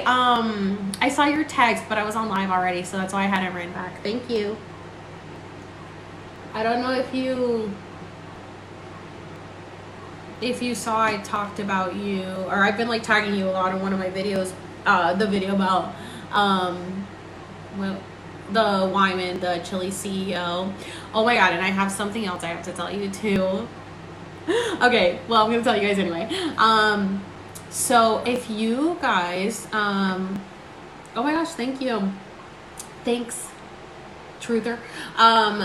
Okay, so I know a lot of you haven't been here that long, but last year I posted a video where I was talking about how, like, literally to the day, like, well, actually it happened in February of last year. I got hired for a serving job, and then I got fired before I could even start, because of my availability. And you guys know that, you know, I grew up Seventh-day Adventist, so I never worked on the Sabbath. And so, you know, I still followed that until, like, I mean, I still don't work on Saturdays just because, but like, even when I got hired at this job now, I still, didn't work on there. Don't work on Saturdays. But I ended up, getting hired for that job. I'm not going to say where it is, don't worry. But I ended up getting hired, and then they fired me because I couldn't work on Saturdays. And I was like, but you hired me knowing I couldn't work Saturdays. So it turns out that the GM like hired me because you can't not hire someone because of religious purposes. Obviously that's discrimination. So the GM hired me, and the videos are, you know, on my TikTok if you guys go all the way back. Like literally all the way back to February of last year. Because I was so confused. I was like, is this even legal? I was like, I don't think this is legal. I don't think you can just fire someone after you hired them and then fire them because they can't work on a day that is like a religious day to them. And so I thought it was just the GM that did it, and I was like, that's super weird. And so I ended up calling HR thinking it was the GM's decision, but it was actually HR's decision. And I was like, wow, HR is really stupid because this is against the law. So I ended up actually reporting them to the Department of Labor. And I reported them to the Department of Labor last year, and it's been a year since the case has been open. And they admitted fault. They were like, yeah, we did fire her over that. So now I am in the process of doing a settlement with them because it wasn't worth going to like court over because, you know, I literally hadn't even like clocked in yet.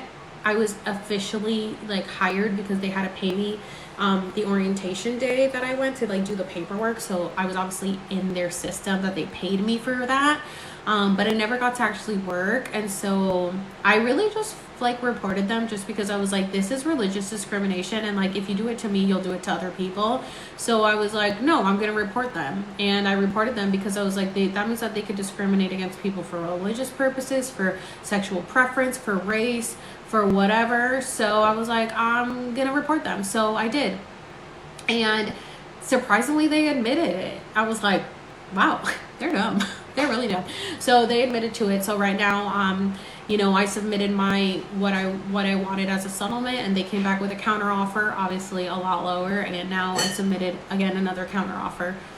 So we'll see. But I didn't expect any money out of it. Like I didn't even know I could get money out of it. I really just did it because I was like, this is wrong, and you can't just like hire people and fire them because of religious purposes and then think you're gonna get away with it. So I'm gonna report you. And it turns out that I guess you can get money for it. So I was like, okay, yeah, I'm not going to waste a lawyer's time, or I don't have money for a lawyer. I'm not going to get a lawyer over this. Like, it wasn't like a thing that was really serious that, like, you know what I'm saying? Like, I didn't really work there.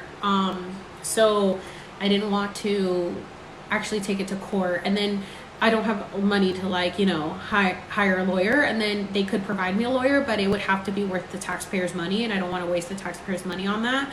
And then the other option is mediation. And they could like also write me a letter to be like, oh, you know, if I want to like work with them again. I'm like, I don't want to work with them. So I'm waiting to see what they say back.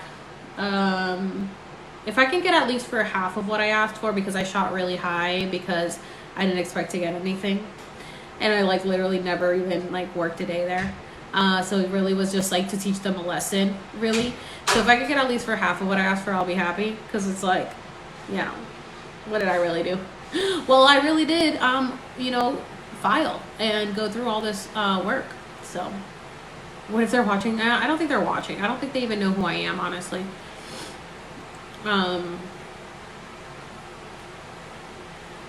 But yeah, I'm really surprised that they actually admitted to it. I was like, wow, they're dumb. But they came back with a counter offer and like really lowballed and being like, oh well, because this is how much the surfers average a night, and like this is how long the shifts are, and like this is the maximum amount of shifts worked a week. And I was like, well, that's not true, because if that was the maximum amount of shifts a week worked, then you wouldn't have fired me for the fact that I can't work one day out of the week, because you told me I had to be available for more shifts. So you lying. Also, I knew 2 people that worked there and they averaged this much, so you cut that in half. Try to tell me, and you only did credit card tips and you didn't account for cash tips. So this is how much I want. I mean, we'll see, but you know, it's worth a shot. Like, why not? Shoot high, shoot for the stars. So hopefully I get a good settlement check out of that, and I can't wait to tell you guys about it.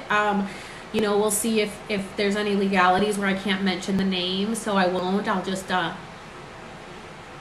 figure out a different way to tell you guys, because you know, I don't want them to in turn sue me for talking about it if there's anything in the paperwork that I can't, because I settled, I'm not allowed to talk about it. But I just won't mention the name, or I'll say it in a different way. Oh my god, happy birthday! So, you know, I just want to tell you guys that if people fuck you over, you go after them. It's very simple. You know what I'm saying? You know, I feel like I was really put here to teach people lessons. And, you know, my ex, not the one that's on this chat right now, one of my other exes, he lived with me from the end of 2017 to the middle of 2019. And, I was like, yeah, you can move in, but you have to pay rent. And he agreed. Oh, I have to sneeze. And he agreed. And then he refused to pay rent after like 4 months. He like paid most of it, but he refused to pay me for like 4 months. And he owed me money for like this trip we took and stuff. And I was like, you agreed that you were going to pay rent. You owe me money. Like, I've been paying it. And he was like, well, you were going to have to pay it anyway. And I was like, it doesn't work that way. You agreed. You said you were going to pay it because we broke up. And then he didn't want to pay me back. And I was like, you said you were going to pay me back. And he's like, well, I'm not going to. And I was like, I gave him like so much time to pay me back. And I was like, if you don't pay me back, I'm going to take you to court. And he was like, okay. Like, all you care about is money. I'm like, if all I cared about was money, I wouldn't have lent you the money in the first place. Or let you move in with me, you bum ass bitch. Give me my fucking money. And he like refused, so I sued him and won. And he ended up having to pay me the money. So don't fuck with me, guys, because I will come after you. Because I'm very kind-hearted until you fuck with me. So, you know. Then when you fuck me over, you're gonna wish you never did. And it's not like it's like vengeful. It's just like, when I am nice to you and I do things right and you want to fuck me over because you're mistaking my kindness for weakness, you're going to learn real fucking quick that no, that doesn't work that way. I was being nice, but now you wanted to push my buttons. I'm going to fucking sue you. So. Oh, really? Oh, that's good to know. Yeah, so I sued him, and I sued him like literally right before COVID hit. Like, I filed on, yes, it's the principal. That's exactly why I did it. It's the principal to teach him a lesson. Because I was like, you think you can just go through life and like, you think you're gonna do this to people and get away with it? And then I remember I was like seeing this guy. I wasn't really seeing him. I was just sleeping with him. And I told him about all this, and he was like, you're not gonna win. I'm like, yes, I will. And he was like, no, you're not. Like, you have no proof. You have no contract. Like, he didn't sign a lease. You can't just sue him and think he's going to pay you back. And I was like, watch me. And so I did. And I won. Because, well, I had my dad's friend that was a lawyer that agreed to do it pro bono. So he represented me in Florida because I had already moved to California because I filed literally right before COVID hit. It was so annoying because I was already out here and then like everything kept getting postponed because of COVID. So then I was like, fuck, I need somebody to like go represent me in court. And so my dad's friend agreed to do it, and he just did it pro bono, and then he won. But he did tell my ex, like, if we don't settle out of court, you're gonna end up losing, and you're gonna have to pay my lawyer fees. And so he's like, okay, fine. And It wasn't true because he wasn't charging me anything. Oh my God, you sued 3 people and won all default judgments because they didn't show up. Amazing. Yeah, I was like, I don't want to seem like I'm sue happy because I'm not. It's just like, these people think they can fuck with me. And it's like, I'm not just suing to sue. I'm suing for my own fucking money that you took from me. Like, literally, my ex, like, just took all this, you know, money, like, and didn't want to fucking pay me back. And then and then this job that fired me, I was out for 3 months without a job because of them. And so I was like, you owe me money that I lost out on after you fucking fired me over religious discrimination. So that's the tea. If you guys go through my TikTok, you'll see. No, corporations can't meet people like this because they know they can get away with it. Exactly. They need to be held accountable, and most people won't do it. Exactly. Most people won't do it. So that's why I just make sure that I do it. One still owes on the judge because I don't know where he works. It's useless. Oh, that sucks. I ended up having him served at his job. Oh my gosh, thank you for all the roses. Did I find a public bathroom? Well, I ended up having to go to my job because I forgot to turn in money yesterday. And so I ended up just using the money at my job. I ended up using the bathroom at my job after I turned in my money. It was very annoying. I had to drive all the way to my job to use the bathroom. Can you believe that? What kind of world do we live in where we can't use the fucking public restroom? Is this who we are? People are just scared of doing anything about it. Yeah, and people, not even it's that they're scared. They don't want to waste their time. They see it as a waste of, oh, well, whatever. I'll just get another job or whatever. I'll just take the loss. And I'm like, I won't. I got the time. I got no kids. I got no husband. I have the time to sue you, and I will. Suing my ex literally only cost me like $300 to file. And I did. And I knew where he worked because I had like his password for like his emails and stuff. So I was like logging in and like seeing everything. And then once I sued him, he like knew and he was like pissed and changed all his passwords. And I was like, oh, toxic bosses and work environment. Leave that place. I don't know if they're doing anything illegal. Definitely report it.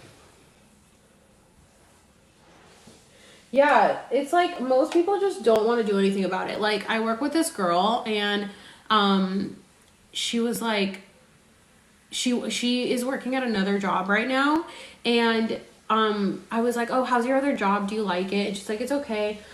And I was like, "Do you like always have to be doing something?" And she was like, "Yeah, even when you're on break." I was like, "What? Even when you're on break?" And she was like, "Yeah, like even when you're on break, if you have tables, like your other coworkers won't watch your tables, so you still have to like take care of your tables while you're on break. So I literally just have to work like 10 hours without a break." I was like, "That's illegal." Like in California especially. I'm like, "That's illegal." And she was like, "I know, but it's just how it is." I'm like, "Oh, the way I would be quitting and reporting them real fucking quick. Watch me." I was like, "I don't have time. I don't. No. Absolutely not." Yeah, it's not a break. It's not a break. And then she like worked through it like her first shift, and they were like, "You're gonna get written up if you don't take a break." And she's like, "Well, what the fuck? Like, you guys don't want to cover my table, so I have to stay on." I was like, "Oh, girl, Ryan, that's at the 94th Arrow place, by the way. If anybody knows, in San Diego, 94 Arrow. Whatever, that place is fucking breaking the law by making people work through their break." That's where she works. Just in case anybody wanted that information. You know who else is really breaking the law is fucking Chili's. They're stealing so much money. Chili's is stealing so much money. I got an email from someone that you know has been doing like all of the keeping like track of everything and has so much information on Chili's and how much money that they're stealing. And I literally was like, we need to get a lawyer like ASAP. And Clara was talking to a lawyer, but I guess he ended up backing out. So now we're working with Restaurant Opportunity Centers United and the lawyers for the National Labor Relations Board to get a lawsuit going on Chili's. And I feel like that's why the CEO decided to retire all of a sudden, because he got caught. They're stealing so much money. Like it's essentially tax fraud what they're doing, because they're like they're double taxing the money. They're saying they're making their servers claim that they made more money than they did. And by the end of it, servers are essentially like getting half of their tips taken away, where it's supposed to be. The whole thing is so illegal. Like the person that emailed me talked to the Department of Labor, and they were like, that is 100% illegal what Chili's is doing. And I feel like that's why the CEO was like, I'm out, because he thinks he can just like get away with it, but he'll be held accountable. I'm gonna make sure of it. Home Depot stole my whole raise. I had to fight. Yeah, dude, they're all stealing stuff. Walgreens worked people through breaks back in 2010 when I was there. Yeah, like all these places, it's cheaper for them to pay a fine. Exactly. That's why they do it, because they're like, oh, we'll just pay a fine. But like, dude, these places are stealing so much money. Like exactly how like DoorDash is stealing all these drivers' money. That's exactly what Chili's is doing. It's stealing so much money from people. And they're like using it to compensate other people's wages. Like they had the expo, they changed them to a food runner so that they could pay them server wage and then balance out the rest of the wage with people's tip outs. Like they're doing so much illegal shit there. And I feel like that's why the CEO was like, all right, I'm out. Oh, okay. Well, watch my DoorDash series. I have a whole series on DoorDash and how much they're stealing from you guys. They've been sued so many times for stealing drivers' tips. They're just such horrible fucking business, dude. Thank you guys. I just finished doing my makeup. It matches my background. No, not through tags. So like if you go through my playlist, I have quite a few videos. Yeah, so it makes you think that you're getting your full tip, but they're stealing. Like let's say you come and dash to me and I tip you, especially if it's a big tip. Like if I tip you $20, you'll get like maybe 5 of it, and they're keeping the rest. So there's really no way of knowing unless you really ask like how much people tipped, but you also don't want to do that because that's kind of like, you know, rude. But there's been a lot of people that have tested it out with having like their friends pick up their orders, and then they end up being like, oh, I tipped you this much, and they're like, I didn't get any of it. So when I see videos where dashers are like, you guys need a tip, blah blah blah, and I'm like, dude, you don't know if that person did tip. And DoorDash stole it, because DoorDash steals so much money from you guys.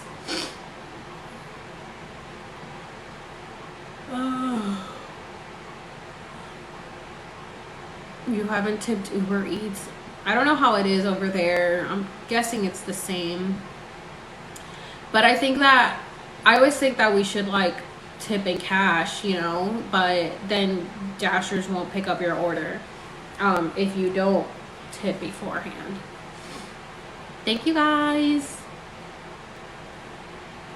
I don't remember what time I got on. I feel like I did my makeup really fast. This is the final look, guys. What do you think? How does it look?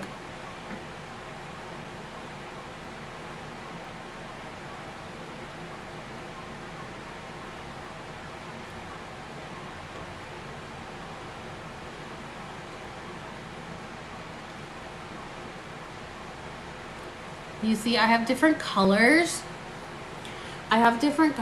Like in the center. Well, actually the whole thing. Annette was sleeping on the couch and she just went into the shower. So I did like silver in the middle, and then kind of like a bronzy pink, and then I've got the blue in the crease, and then I've got the purple.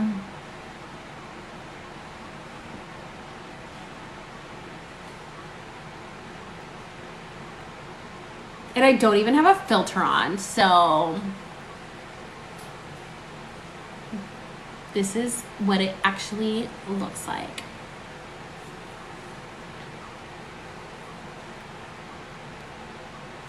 So I had, if you guys saw my video where somebody was like, what if everything in the Bible is true and not a metaphor? Can you argue that? Like, because I was pretty much just saying how like the Bible, like a lot of stuff are metaphors. And they were just like, well, what if they're not? Like, why don't you argue that? What if it's like all true? And then, and I said, oh, well, I did that my whole life, and this actually makes more sense. And they were like, makes more sense, or it's easier. And I said, no, it makes more sense. And then I did a video reply to it, which you guys can see, which was me being like, yeah, let's argue what ifs.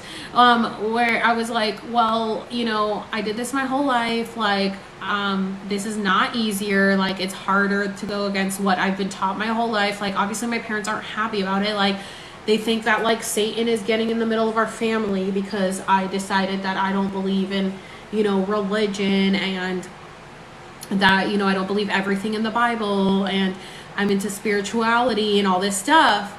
And I was saying all that, and I was like, this isn't easier. This is like really a lot harder than just doing what I've been taught my whole life, because I'm disappointing my family. And then they like replied on the comment or on the video and was like, that's not what I was saying. You missed the entire point. The point was, can you argue the opposite of what you think? Like, can you argue saying that everything in the Bible is true? And I was like, I literally just told you that that's what I did my entire life. Like, yes, I argued that everything in the Bible was true because that's how I was raised. So I was very strong in my faith. Like, once I believe something, I believe it. So yes, I believed it, and I would argue like, yes, like this is true. This is the Bible. Like, I literally grew up very strict. I didn't, you know, I didn't work or do anything on the Sabbath. So from Friday night sundown to Saturday night sundown, because I was raised Seventh-day Adventist, I was, you know, didn't get to go to dances, didn't get to go to football games. I didn't get to do all this stuff and I didn't get to work. I literally couldn't really pursue makeup because I couldn't work on Saturdays. I was very faithful to my faith. So yeah, I argued, and I could argue you to the fucking end of the world on what the Bible says, because I knew about it and I was raised on it, so I can argue with it. That's why I can speak on both sides, because I know the other side. And then she was just like, well, honestly, like, what you believe should really only matter to you, and it really shouldn't matter to other people, but I just want you to think critically. And I said, what you believe should really only matter to you, and it shouldn't matter to other people, says the person who wanted me to argue the other side. I'm like, I do think critically. You clearly don't, because I just argued both sides for you, and you still wanted to fucking argue with me. Like, what are you saying? You asked me to argue the other side. I do argue the other side, and then you start, well, honestly, it really shouldn't matter, because like you really shouldn't care. You're the one who told me to argue with you. My God, these people. I can't. These people.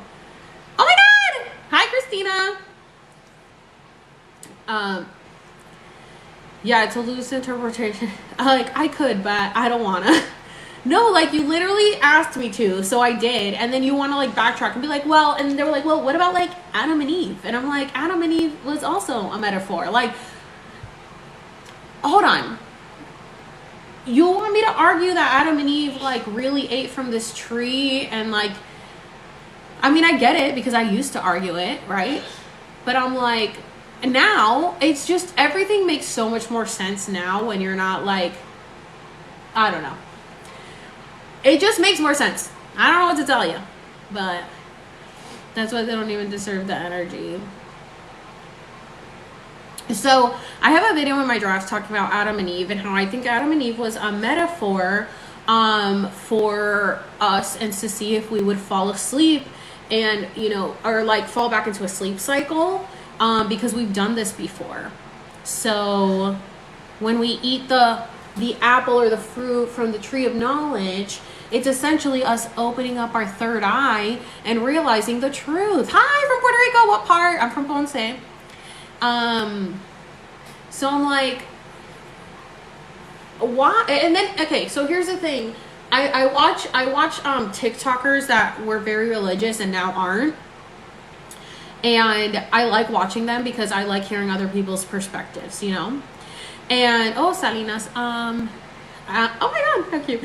I like hearing other people's perspectives, but what I don't like is like, well, it is my opinion, when people go from like being really Christian and then just like not believing in God at all, because I think that they associate God with the Christian God and with the religious Bible, not even Bible God really, it's just the religious God that people have interpreted God to be. And so they're like, well, you're God this and you're God that, and you know, and I'm just like, you can separate the two. You don't have to like only believe that God is the figment that they have shown to you, that like God is this like angry, vengeful, you know, punisher God. That's just what religion wanted you to believe so that you would stay on this track.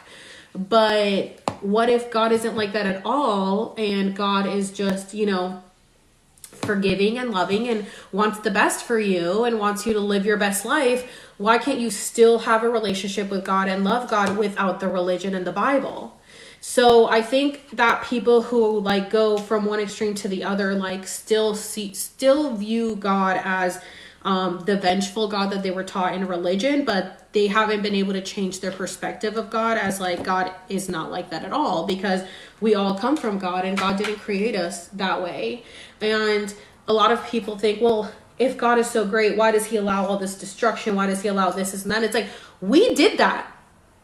God gave us the free will. Like, if God wanted us to be just how he wanted us to be, or it, because it's like, he's not a he or a she or whatever, it's in its source, it. If God wanted us to be a certain way, he would have made us that way. But he gave us the free will to decide. And so we decided to ruin the fucking planet. So it's not fair to put it on God and be like, well, why does God allow it? Well, God allows it because we have the free will and we allow it. We allow all the shit that is happening on this planet. We allow the destruction. We allow the inhumanity. We allow the, like, everything that's horrible that's happening on this planet. We allow it. And he gave us the free will to do that.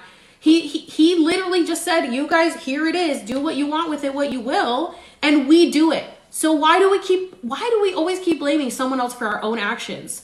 Like, I'm so tired of that. And that was one of my videos that I posted where I was like, stop looking to me for answers. Like, I'm just here to help, like, get you to question things. To remember that, like, you got to stop following other people. There's more out there. Like, you have the answers within yourself. Stop looking to other people for answers. And like, I never understood people are such followers. I've never been a follower. And for so many people to be like, well, you said this and you said that, I'm like, who fucking cares what I said? You guys are putting way too much emphasis on what I say. This is what I think.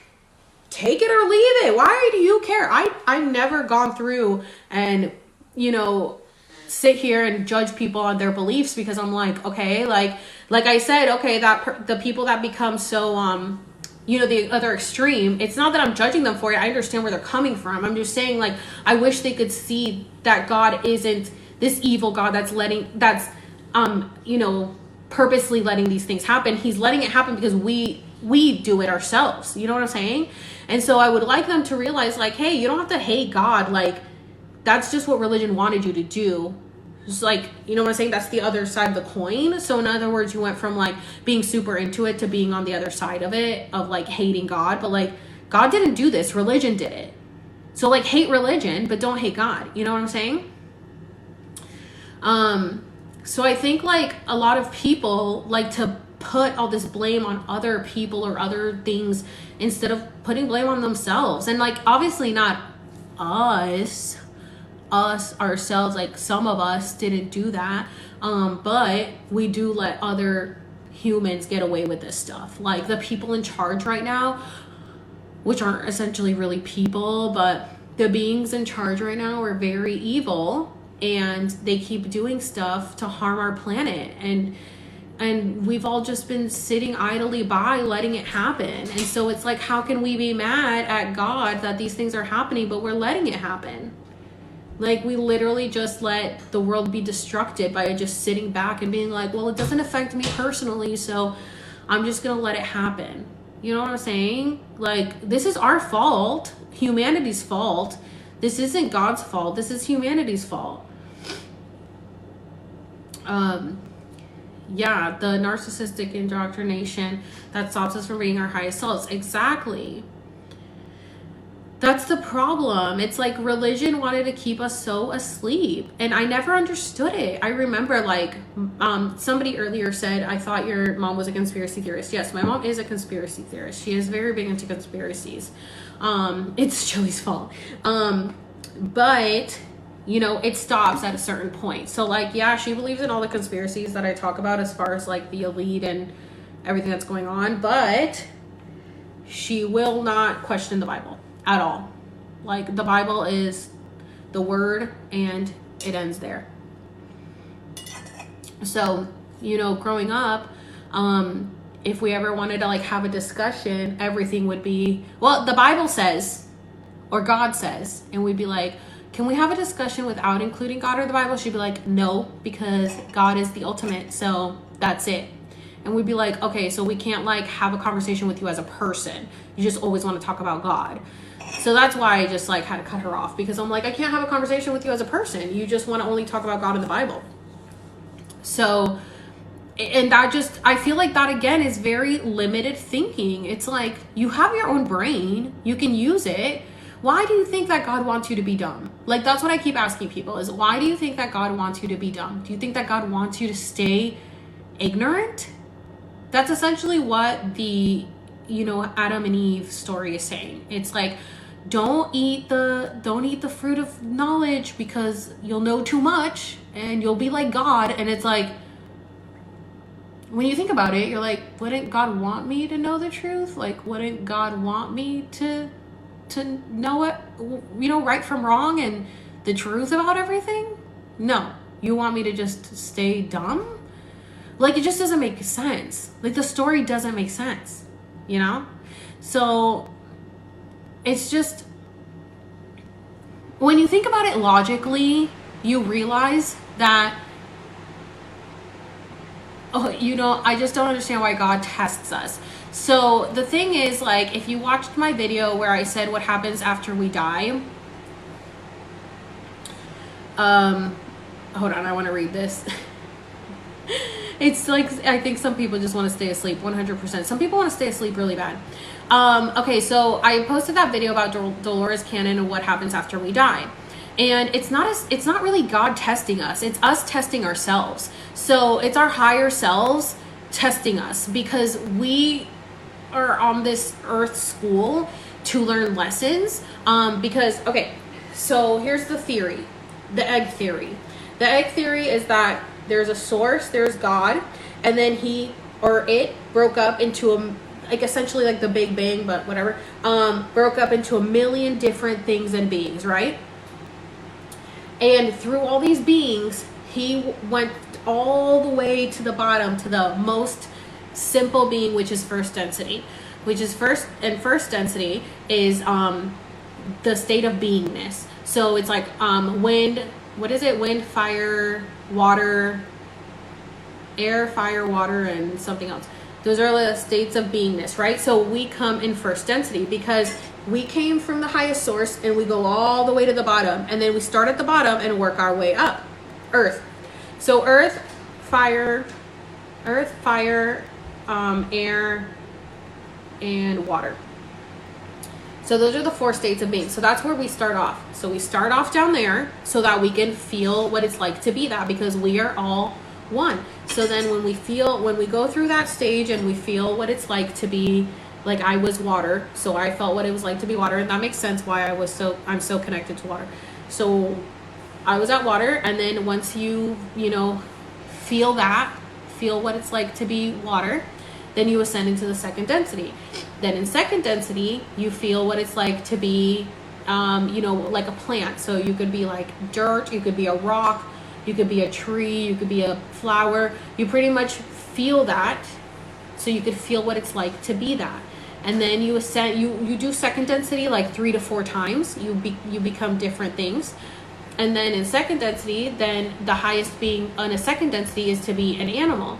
And so you become an animal, and second density. And when you, so that you can feel what it's like to be a second, like in an animal, because that way you will have compassion for animals when you, it's a galactic look, less goo 400.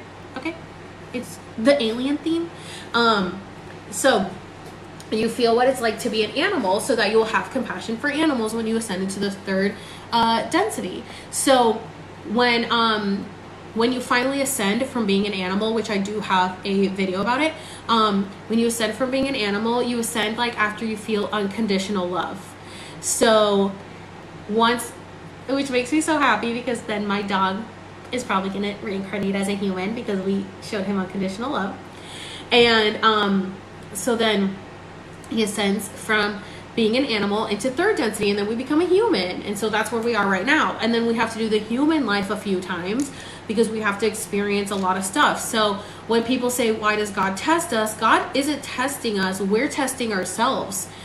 Because we have to go through all these things to feel it. So we have to go through the pain to know the good. It's the yin and yang. So you have to know the bad to revel in the good.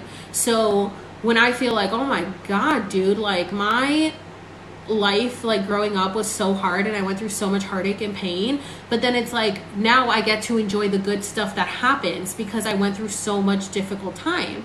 And so it sucks, because you think like, why does all these bad things happen to me? We chose that. We chose that so that we could learn our lessons, because we have to, that's part of Earth School. So we have to learn our lessons, and we choose like who we're going to date, like what are we going to do, like how are we going to get our heart broken, like how are we going to be in pain. And sometimes we choose to do this like really hard in one life, because we didn't want to do it in our past lives. So in our past lives, we were like, I just want it to be good this life. Like, let me just not deal with the hard stuff. I don't want to deal with it. And then we wait till the very last life, and we're like, okay, fine, I'll deal with all the hard stuff now. And so it all comes at once. And then we're like, fuck, like we really put off all this pain to deal with it now. So, is that why history repeats itself over and over through the generations? Yes. Because history repeats itself over and over because of the karmic cycles. So that's why we have to break the karmic cycles. And somebody also asked, like, is that why good people die young and bad people live longer? And I was like, yes, because good people have probably ended their karmic cycles and don't need to be here anymore, and they fulfilled their purpose, whereas bad people have a lot of karmic debt to pay off. So then they have to keep coming back to pay it off, or they live longer to pay it off. It seems like it sucks, but it's just because they're stuck here longer. So it's not really like, oh, it's not fair, these evil people get to live longer and like the good people die. Like, well, that's because the good people did what they were supposed to and got to leave this fucking hellhole, and the bad people are still stuck here because they still haven't, paid off their karmic debt.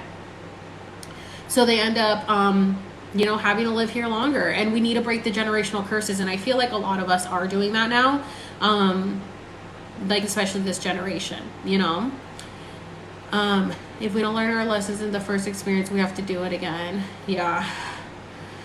And like, so somebody asked me about past lives, and asked me if past lives, do we all have past lives?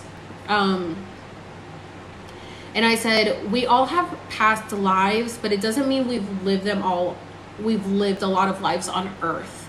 So Dolores Cannon put a lot of people under hypnosis and asked that about people's past lives.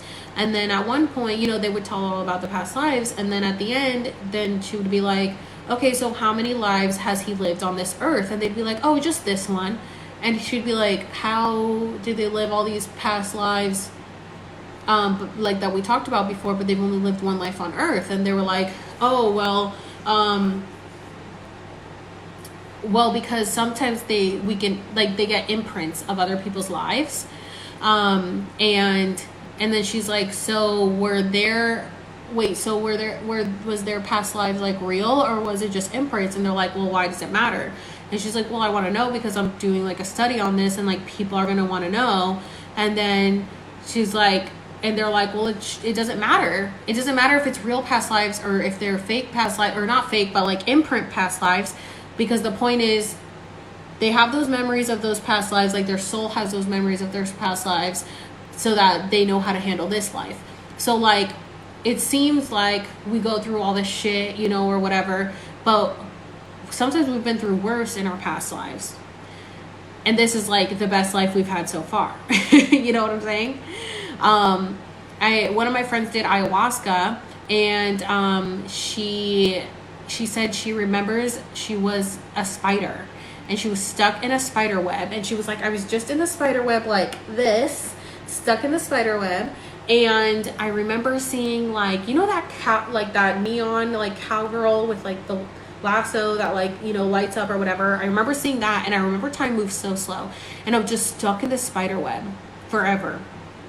And I was like, and she was like, and I was just stuck there. And I was like, oh my God, do you think you were a spider in a past life? And she was like, I don't know, but I thought about it after. And I used to get a lot of anxiety about stuff. And I think the point of me feeling that was to, like, let it go and not be anxious, because, like, things are just going to last forever. Like, it's just going to keep going. So, like, worrying about it, there's no point. Like, it still goes on. Like, life still goes on, you know? And I was like, you know, well, Dolores Cannon did say that when she would hypnotize some people, they would see themselves as like a rock, like you know, in the second density, and they would say time moved really slow.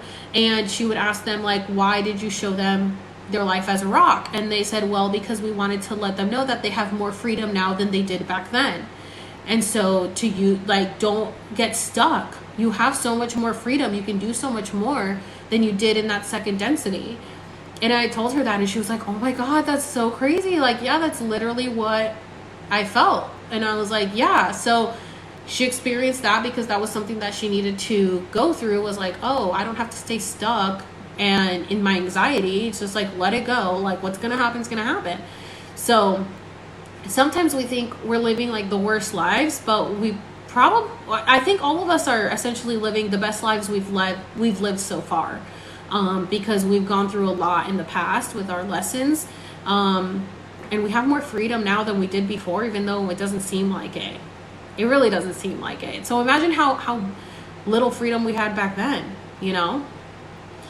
Oh my gosh, what's happening in the comments? My family is back on GMA sharing the topic of reincarnation and individual children.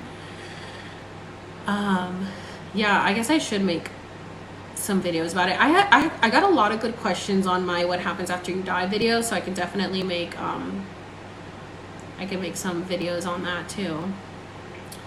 I'll probably have to get off here soon because I do have to take my makeup off after I just did it, and I do got a film to announce that I won't be posting.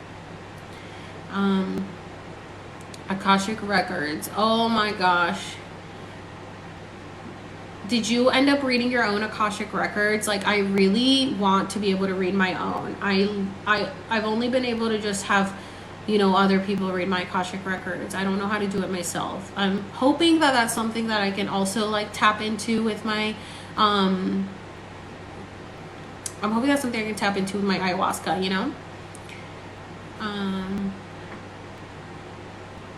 Oh, your friend. Oh, that's nice. Well, it's not that I won't be posting. It's just I'm going to be away this weekend for my ayahuasca retreat, and I probably won't be on my phone. What do I think about the New World Order talked about May 22nd? I think that's part of the distraction with, like, the UFOs and the Johnny Depp trial and everything that's going on. I think that's what they're trying to cover.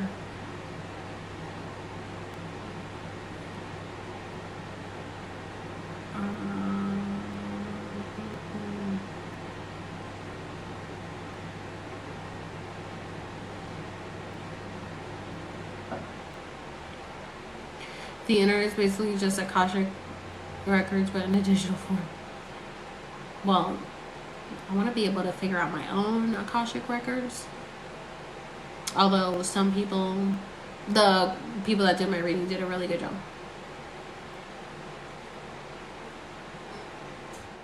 What are they trying to cover? I guess the New World Order, like with the health organization. Why does every generation put off their problems to the next one? Like, it's your problem now, fix it. Oh my God, I know. I'm like, this generation's gonna die off and leave us with so much shit to deal with. Look at this freaking cute background, guys. Look at it. It's so cute. Look at this little man, spaceman. This is the cutest freaking background that my sister put together for me. It's so cute. Inside Job. Yes, I did watch it and I did post a video about it. It's honestly a vibe. It really is. And I'm like, I don't want it to go away. It's so cute. The Psychonauts. How old? Okay, how old do you guys think I'm turning? And this isn't a trick question. You can guess whatever number, even if it's 100. I want to know what you guys, how old do you guys think I'm turning tomorrow? And we'll see if anybody gets it right. 31, 25, 31. Why do we choose to stay lost? Wait, is that the Willie guy? Well, you choose to stay lost, Willie. That's on you. 34, 24, 27, 32, 23, 24, 25.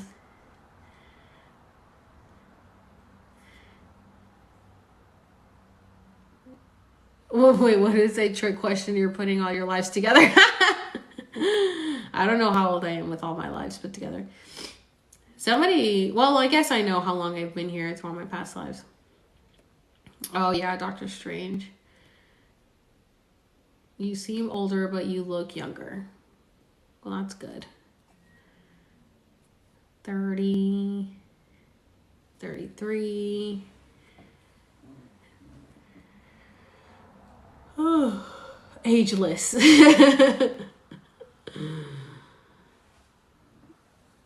Taurus are the best. Yeah. Willie, I think you need to calm down. It's so funny how like worked up Christians get like over this stuff. And somebody commented, oh my God, you're leading people to deception. Da, da, da, da. They're gonna burn in hell. I'm like, damn, y'all like really want people to burn in hell. Like, it sounds like y'all gotta really look into that. Like, what's your obsession with telling people they're gonna burn in hell? Like, that means that you think that you're doing so much better than they are. You think that other people are so much worse off and that they're gonna burn in hell. It's like, you guys need help.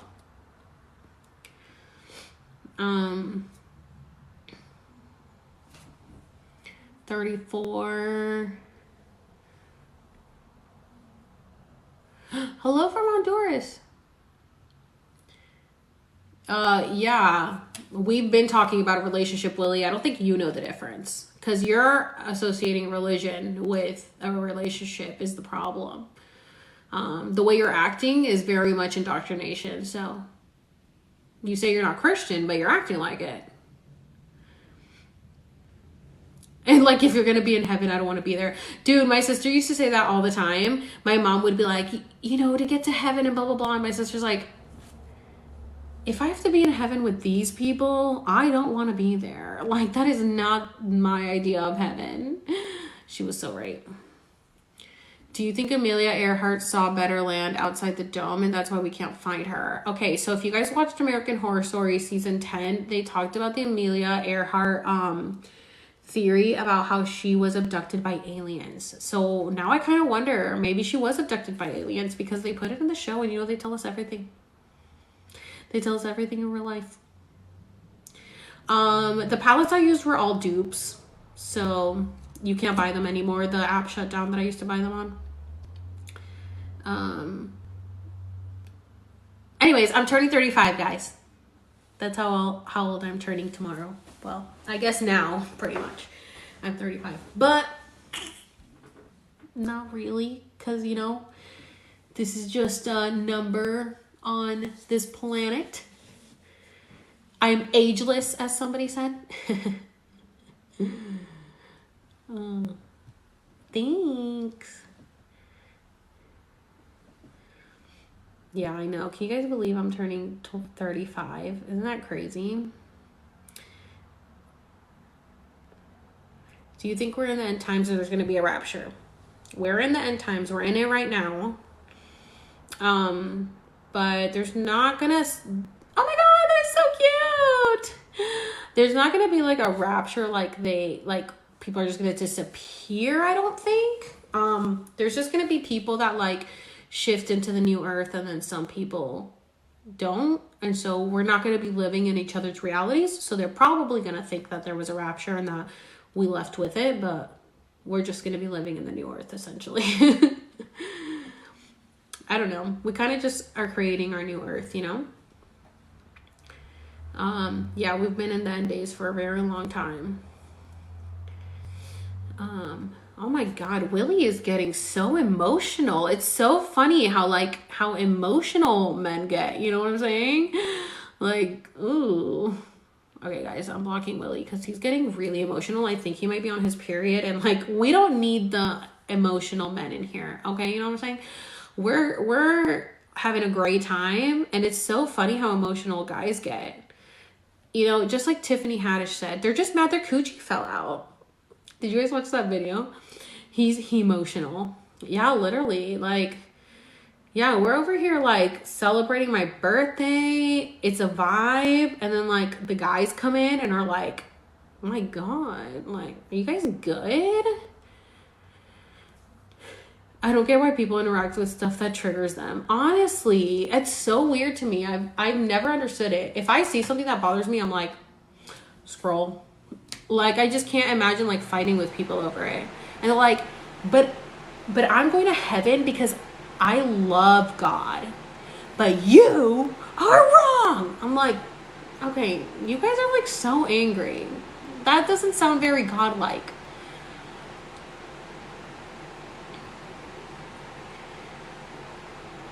Oh my gosh, thank you, Mama Mimi.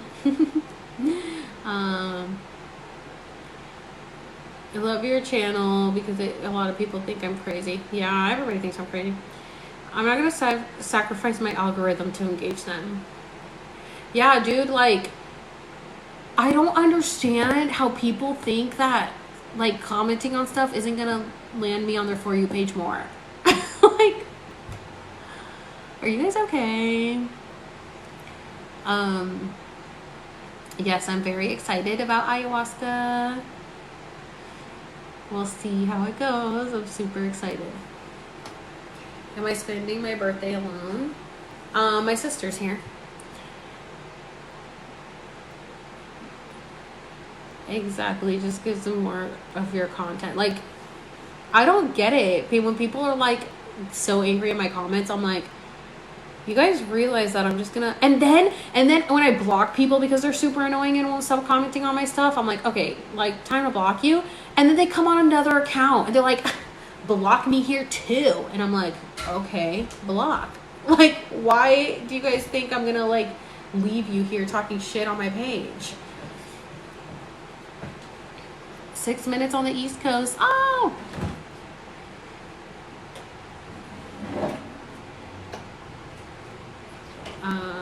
what made me move to San Diego? Well, my sister always wanted to live in San Diego, and I always wanted to live in California, but I originally wanted to go to LA, but I'm glad I didn't go there now because that's full of evil, dark energy. But my sister was like, hey, I'm gonna move to San Diego, so bye. And I was like, ah, take me with you. And so I came with her because I was like, I don't want to stay in Florida with just my parents. I'll go crazy. And I'm really glad I did. It was definitely part of my journey. Like, my heart always felt called to California, so I feel like my soul knew one day you will be in California because I always wanted to move to California. So it's crazy how like sometimes our soul just knows, you know? And I ended up moving with my sister, and I'm really glad that I did because it really helped me in my, you know, awakening process. Like, I needed to get away from everything that I knew. And I always tell people, like, you should definitely move away from your hometown and everything you've ever known, because you really can just you can change your whole perspective on things. Like, it really helps you figure out who you really are when you're not surrounded by the people you've been surrounded by your entire life, you know? when you're like around the same people all the time, you don't really grow or learn or anything. You just end up like stuck in your surroundings, and you get stuck in your mentality. You never leave the area, and sometimes you think you know who you are until you leave, and then you realize, oh, I didn't even believe that. Like, I thought I believed it, you know, and then it turns out I don't. So I definitely encourage people to definitely leave their hometown. I didn't go away to college, so a lot of people get to experience that in college. I think that's why I look so young, is because I grew up slower than most people. I was very sheltered, and, you know, I was very just like, this is what it is, and I'm just gonna live this life. And I really didn't ever experience anything. And then, what are you doing? Can I have a little bit? Yeah. You don't have your other one? No, just right out. I'll go to the store in the morning. Yeah. Just don't like get anything in it. No. But a lot of people just stay like in their hometown forever, and they just never grow or expand their knowledge or anything. And I think moving to a different area where you don't know anyone or anything, you really just get to like find out who you really are when you disconnect from everything you've ever known. And that's definitely been my journey for the last 2 years. Like, not only did I have the whole shift that went on in 2020, I moved in June of 2020. And I went through a lot. Like, it was hard for sure, but I'm glad that I did it. Oh my god, wow, you guys are talking about some cheap gas, because gas is almost $7 here. I just drove by today. It was $6.30 something or $6.40 something.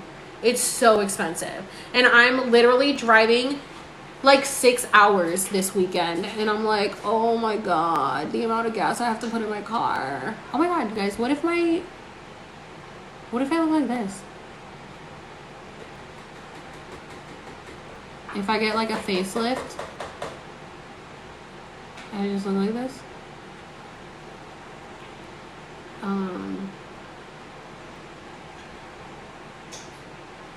Do we ever get to heaven? I mean, yeah, I made a video talking about like what happens after you die. I think it's a different perception of what we think heaven is, but we create our own heaven. 210 here. What? Where do you live? That gas is only 210. It's in another country. Heaven. Oh yeah, you're right, because they said it's like one, but 160. That's so cheap. They said 160 for you.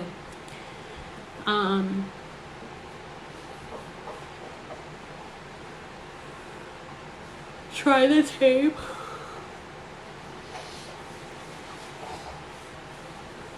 Oh, Canada, they go by liters.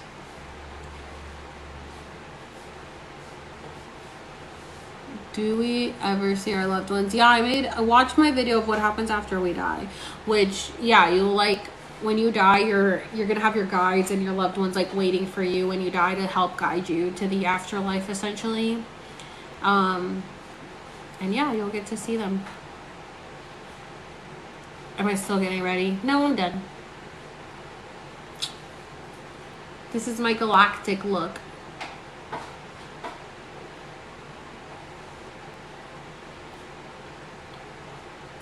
$5.61.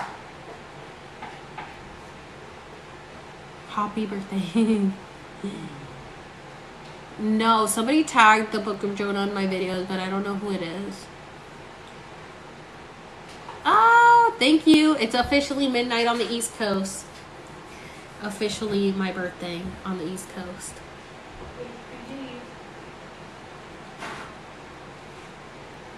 I know, I really only find these people on TikTok as well, so you're not alone. I mean, thankfully I was able to like become friends with JK Ultra and Road to Roses. They're both amazing, and we talk. We are in a group chat, so, which is so funny. I like made that video about what happens after you die because somebody asked me about it, and so I said, oh well, according to Dolores Cannon, this is what she said. And somebody's like, so you're just doing the same content as JK Ultra now? And I'm like, we're literally friends and we talk about the same stuff. And somebody asked me, so like, yeah, that's what I'm going to talk about.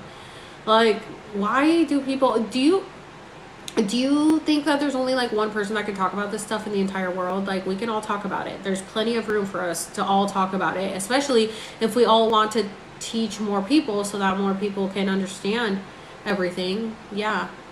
Oh my gosh, thank you so much for all the roses. His name is Paco. Aww. I've been on this train since 10 ago. 10 ago. Why are we created? Well, we chose to come here. So,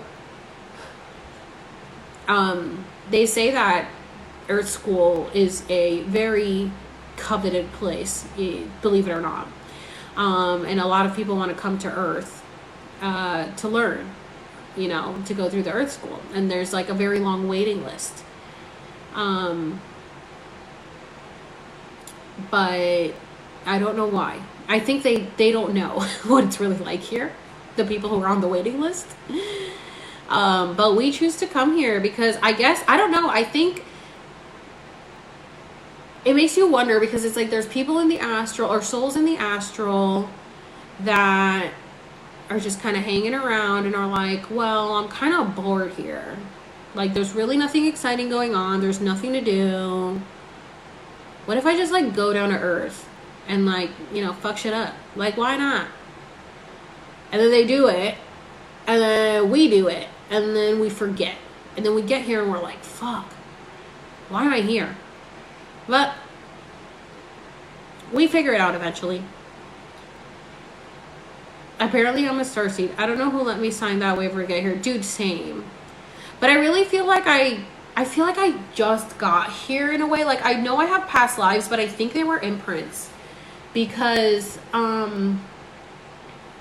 if you like look into like Syrian starseeds, I feel like I really resonate a lot. And like, you know, if you know about Dolores Cannon's 3 Ways of Volunteers and like the age group, I fit into that. And then she said that the second age group, a lot of them didn't want to have kids. And I was like, I've never, not once in my entire life have I thought about having kids ever since I was a kid.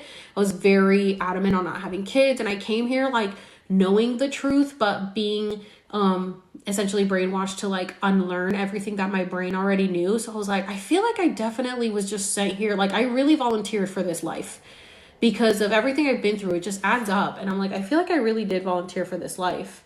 And I have like, in my Akashic record reading, I said, why do I like have an obsession with the 50s, that I have a past life in the 50s or something? And they said, yeah, but we can't tell you if it was an imprint or a real past life. So I'm like, I wonder if they were just imprints, because just the way that like my life has gone has really felt like I really just came here to like volunteer and just come here to like say the truth and then get out, which is kind of what I'm hoping for. But if not, then whatever. But that's really what it feels like.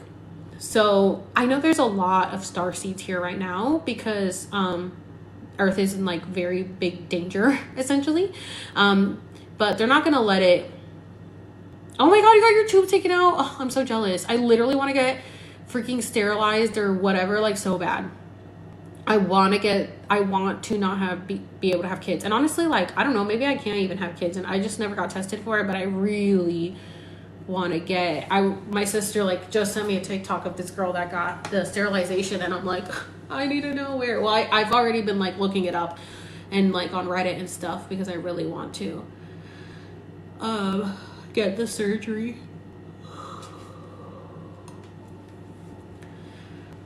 I've never wanted kids, ever.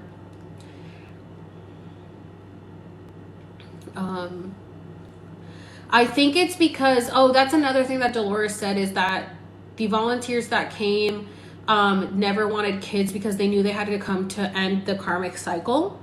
And so I think that's why. I think like, and I remember telling my mom, I don't ever want to have kids because I don't ever want to feel the way that you feel with me, even though like I feel like my mom like obviously loved me and cared about me, but she always made me feel like I wasn't living up to the standards that she wanted. So I always felt like I was kind of disappointing her, even though I was doing everything that I could do to make her happy, but it like still didn't feel like it was enough. So I remember being like, I don't ever want to have a kid to like make me feel disappointed the way I feel like I'm disappointing you. So I think it was really just to like, essentially, in other words, like I don't ever want to have a kid I'd keep the karma going. I'd rather just end the karmic cycle, even though I didn't even know what karma was at the time. So I think that's why. I've just never really liked kids. I think they're annoying, and I like my time. I like my alone time. I like my sleep. I like eating and not have to like pay attention to a kid. Like kids are exhausting. And also like growing up with parents who were like essentially emotionally immature, who were kind of like, you kind of had to emotionally take care of them. It makes you so exhausted that you're like, I can't imagine having a kid. Like that I already had to take care of an adult my whole life. Now I have to take care of a kid too. Like, no, thank you. Do your parents want grandkids? They know not to expect them. Like my mom's known my whole life, like I don't want kids. So I had a dog, and that's what she would call her grandkid because she knew that I never wanted one. My sister might still have kids. She doesn't know yet. But she's really their only hope. Yeah, why would anyone want a kid in this messed up planet? I always said that. I remember I always say, like, why do people want to bring kid into this planet? This planet sucks. Like, and people just, like, they just, I don't know. I feel like having a kid is very selfish. And, like, no offense, but if you guys have a kid, like, obviously you can't take it back now. But this is my personal opinion on having kids. I don't think that anyone does the work to heal themselves before having a child. I think it's very rare people that have healed their inner child before having a child.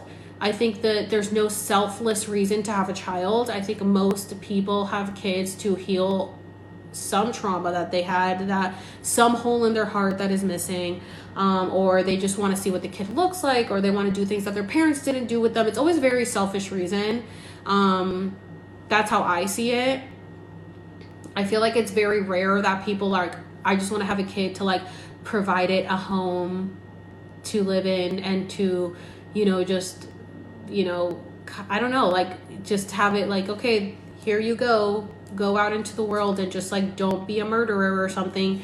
Most people are like, like this is the rules, this is what you need to follow, this is who you need to be, this is what you need to do. And like, I just don't agree with that. So I'm like, I just don't want a kid because I don't want to put a kid is still a person.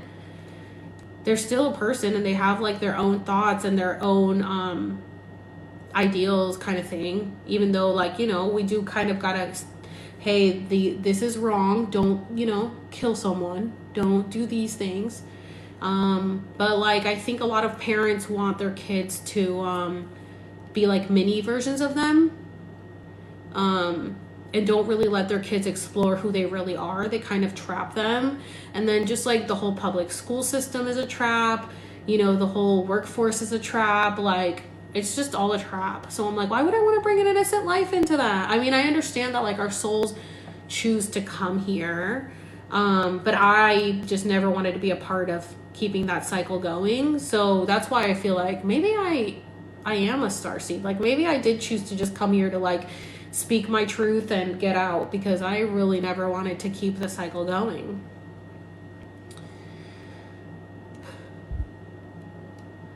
Oh, that's amazing, Melissa. Yeah.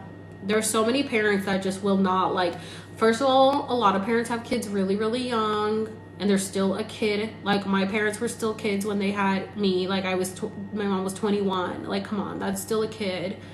And never went to therapy. So I think a lot of people should wait. I think like there was so much pressure with our older generations to have kids by like 20, or you were like an old spinster or something.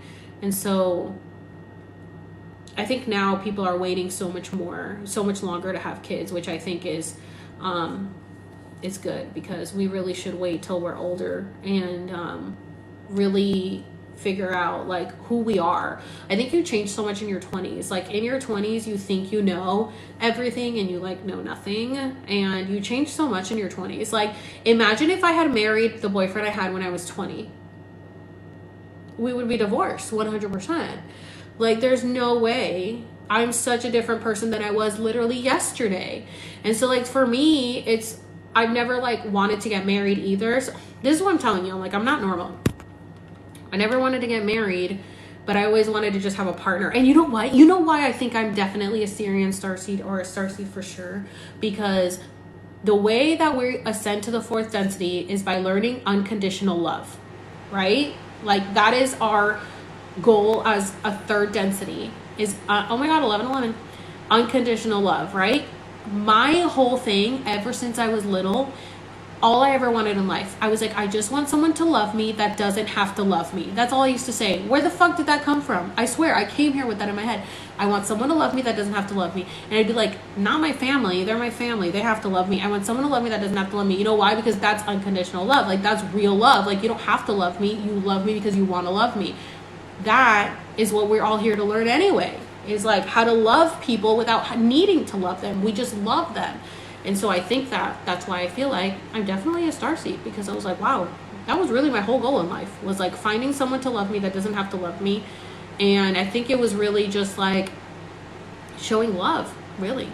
I guess that's what it was. And that's really what our goal is here, you know, is love. That's the end goal. Like they say, love can heal everything. It really is. Love is conditional. It's not transactional. Yeah. That's how I feel like with my parents, was love was very like conditional and transactional. Your soul is not mine to ruin. Oh, that's so nice. Yeah, well, I think it's different now. Is it weird that I don't seek love or feel the need for someone? I feel like that way now.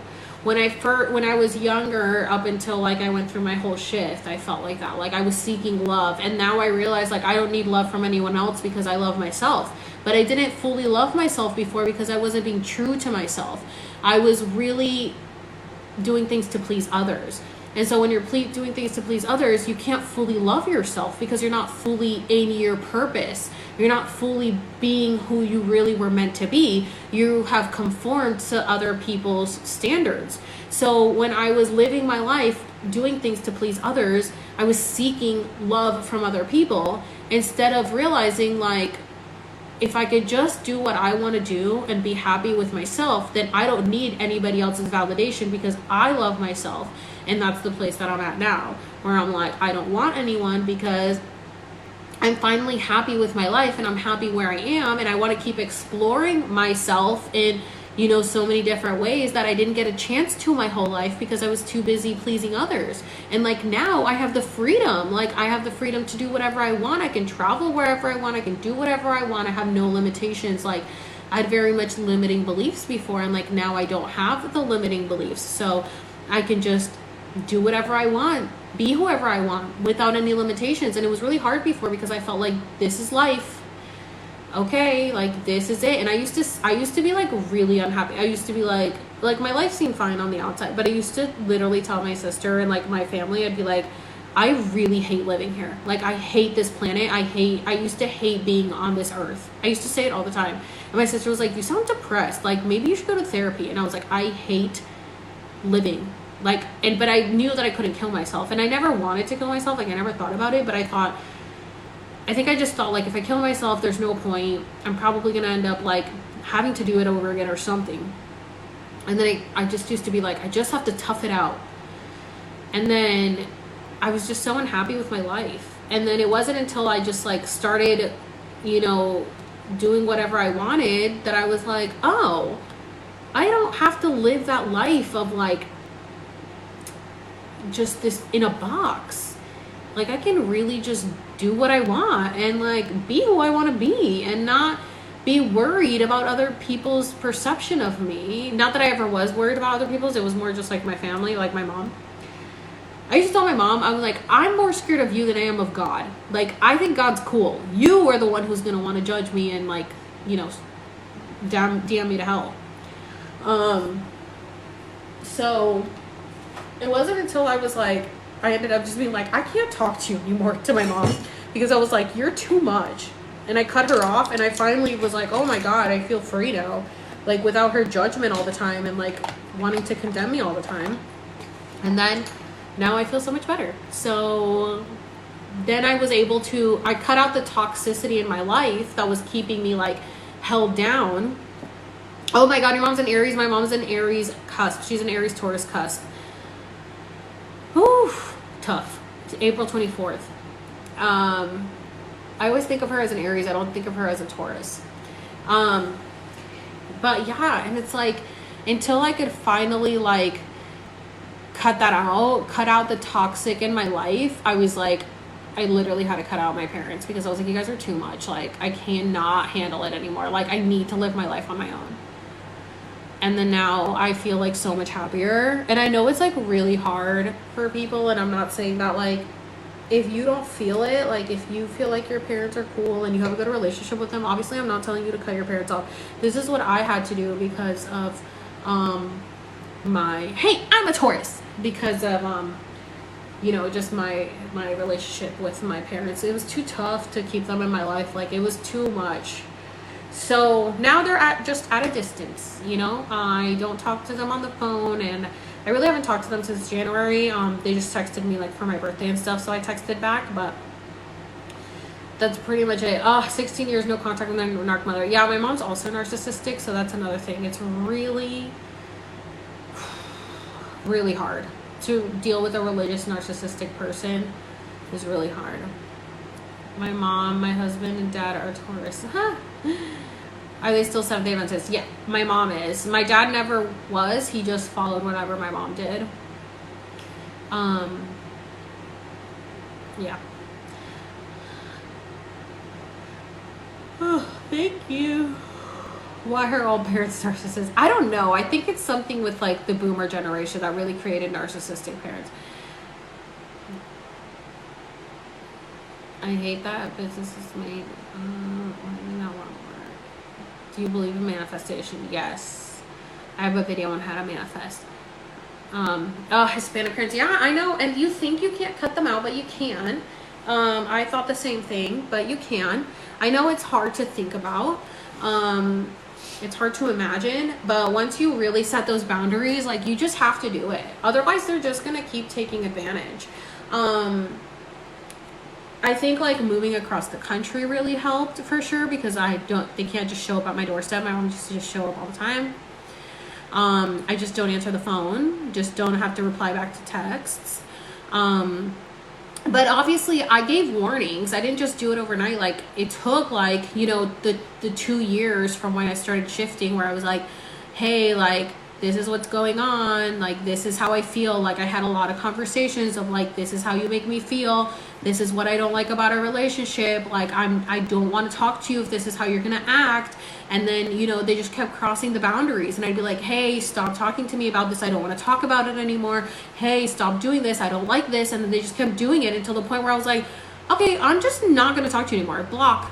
I'm blocking you guys. I like first started off with like deleting them off, Facebook. And then, I left the group chats, and then, I finally got to the point where I was like, okay, I'm just gonna not talk to you guys anymore. And I haven't talked to them since like January, and they were just like, are you just like still mad at me? And I'm like, it's the way that like you don't get it, you know what I'm saying? Like, you just don't get it. It's not that I'm mad, it's just that like you're toxic in my life, and I don't want that energy, so I'm just gonna not be around it, It's like, that's just who you are. Like, this is who you are. And I can't change a grown adult in their 60s. Like, I just can't change you. And I'm not going to try to change you, because that's who you are, and you are on your own path. Your soul has chosen this path. So you got to just deal with that. Like, it's not my, like, I can't fix you, and you are not my, burden to bear, my cross to carry. Like, it's really none of that. Like, you've got to figure your shit out on your own. Yeah, Hispanic parents are like that. And a lot of people think that, like, I'm Hispanic, and like, oh, you can't cut your parents off if you're Hispanic. But like, I did it. A lot of Hispanic people are doing it, because Hispanics are very toxic, and they refuse to like see what they're doing, and they refuse to really they just love to argue. They really do. They really do. Okay, I had a dream last night that both of my parents were trying to murder me. Not that they would ever do that, but it turns out that dreaming about your family trying to kill you with scissors, which is what was happening, means that you're just like very confident and you're going through a spiritual journey. So I was like, okay, makes total sense, but like what a weird dream to have. So yesterday my parents texted me that my aunt had a dream that I died in a car crash, and so they were freaking out, like calling and texting me, and I'm like, I'm fine. And so today I texted them and I was like, I had a dream that you were trying to murder me. And they're like, oh my God, we would never do that. And I said, yeah. So let's remember that not all dreams come true. So stop freaking out about dreams that other people have about me in a car crash. But when I said that, my dad, who loves to make everything about himself, was like, oh my God, we would never do that.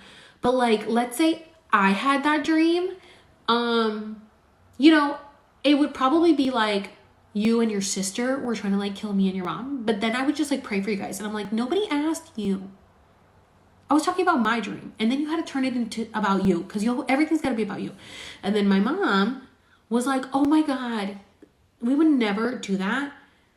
But the enemy is just really trying to get in the family unit. And I was like, I'm not letting the enemy do anything. So if you feel like the enemy is getting in the way, then maybe you should look into why that is, why you feel that way. Because you let him get in the way because you want to argue all the time. I didn't say that because I wasn't going to argue. It's exhausting. Is your dad a water sign? Yes. Pisces. 100% of Pisces. You already know it. He's actually an Aquarius Pisces cusp. I swear everybody's a cusp. I'm a cusp, my mom's a cusp, and my dad's a cusp. My sister is a 100% Gemini. But my dad is an Aquarius Pisces cusp, February 21st. And my mom is an Aries Taurus cusp, April 24th. And I'm a Taurus Gemini cusp, May 20th. And my sister is a Gemini. Yeah, dude, Pisces, it's like he has to be the victim in everything. Like, no one was talking about you. How did you make yourself the victim in this situation? It's always, he's the victim in everything.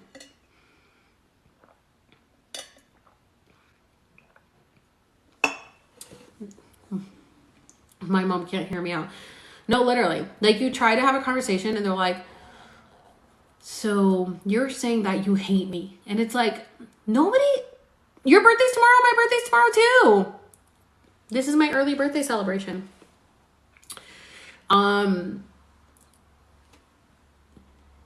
Yeah, I made a video about the Disney thing and they took it down. I'm an Aquarius, but I swear I'm a Leo in the real world. Do you have Leo in your chart? All my boyfriends have been Pisces and you're a Gemini. Oh my God, how did you deal with the Pisces as a Gemini? I love Geminis. Well, I like Gemini girls.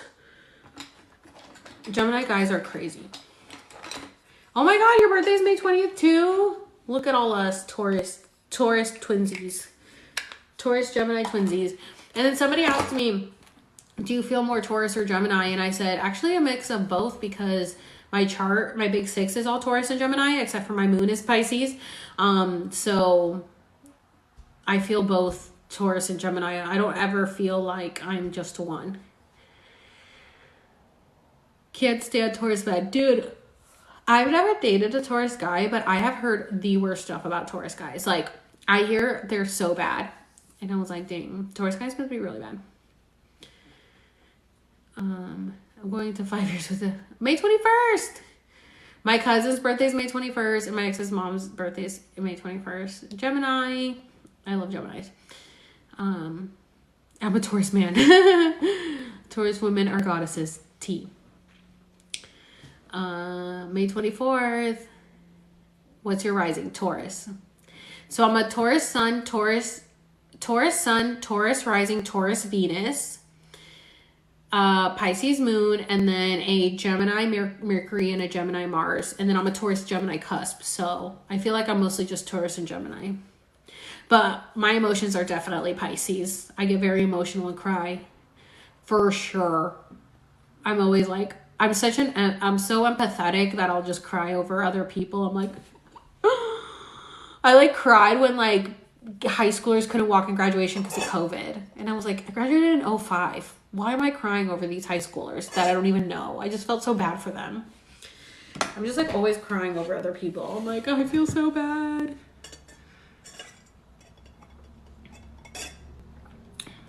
Oh my gosh, a Gemini and a Gemini.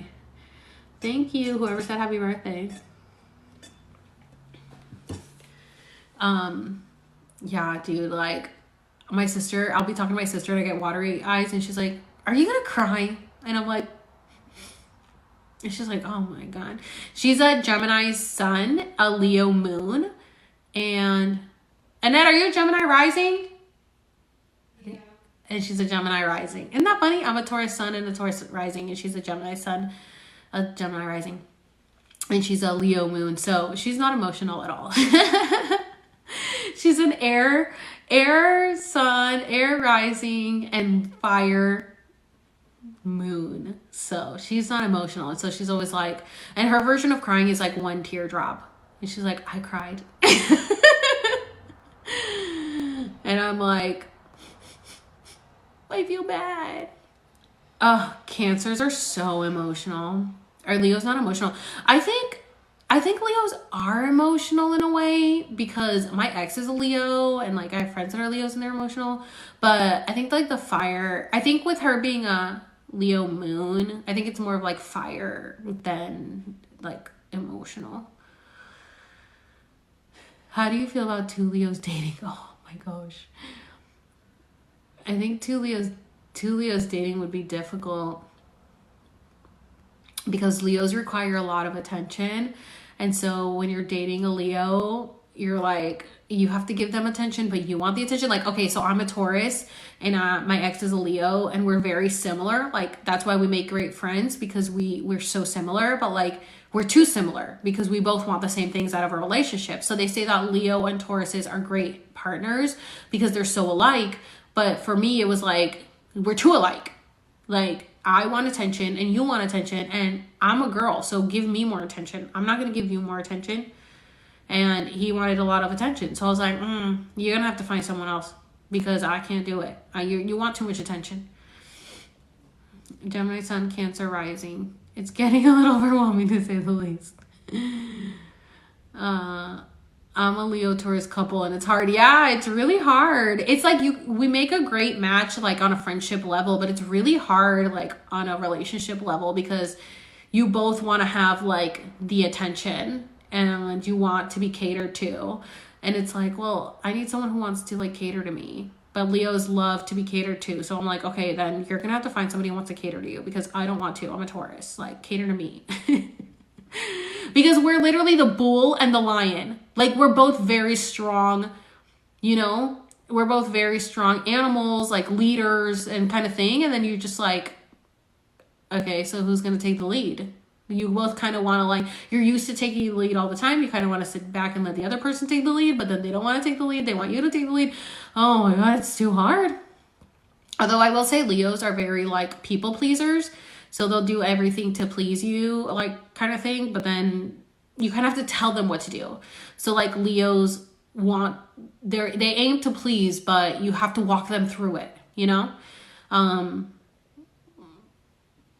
They're not very like, they don't really take the initiative. I always have to be the bigger person. Yeah. How do you feel about two Cancers dating? Because my parents are crazy. Oh my God, two Cancers. Emotional. That would be real. Emotional damage for sure. My husband's a Taurus and is always right. Well, we really are. We really are always right. And people always question us and yet we're always right. I'm a Gemini together with my Pisces male, 17 years. Oh my gosh. I wonder if Pisces and Gemini is a good match because there's other people saying Pisces and Gemini. Oh, Sagittarius and Gemini is a good match. Two Aries. Ooh, man, that's fire right there. Triple Aquarius. Oh my God. Yeah, definitely true alien for sure. My sister was like, I'm so surprised you don't have Aquarius in your chart, because I do seem like I would have Aquarius for sure.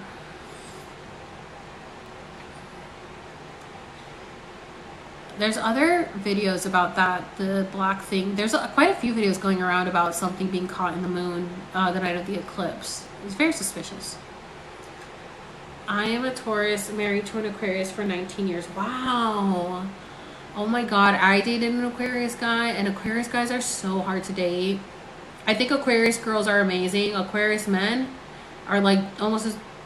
I think they're worse than Gemini men. I don't know. Gemini and Aquarius men really given a run for each other's money, I can tell you that. 2 Pisces and 1 Gemini, they drive each other insane. What's a good sign for an Aquarius?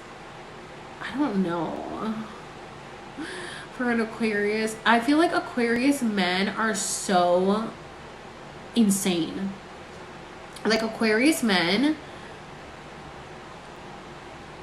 are so... I mean, they're an air sign. They're so indecisive. They definitely fit into their air sign. You know, sign. They literally can't, like, one day they like you and the next they don't. Like, make up your mind. They're like Libras.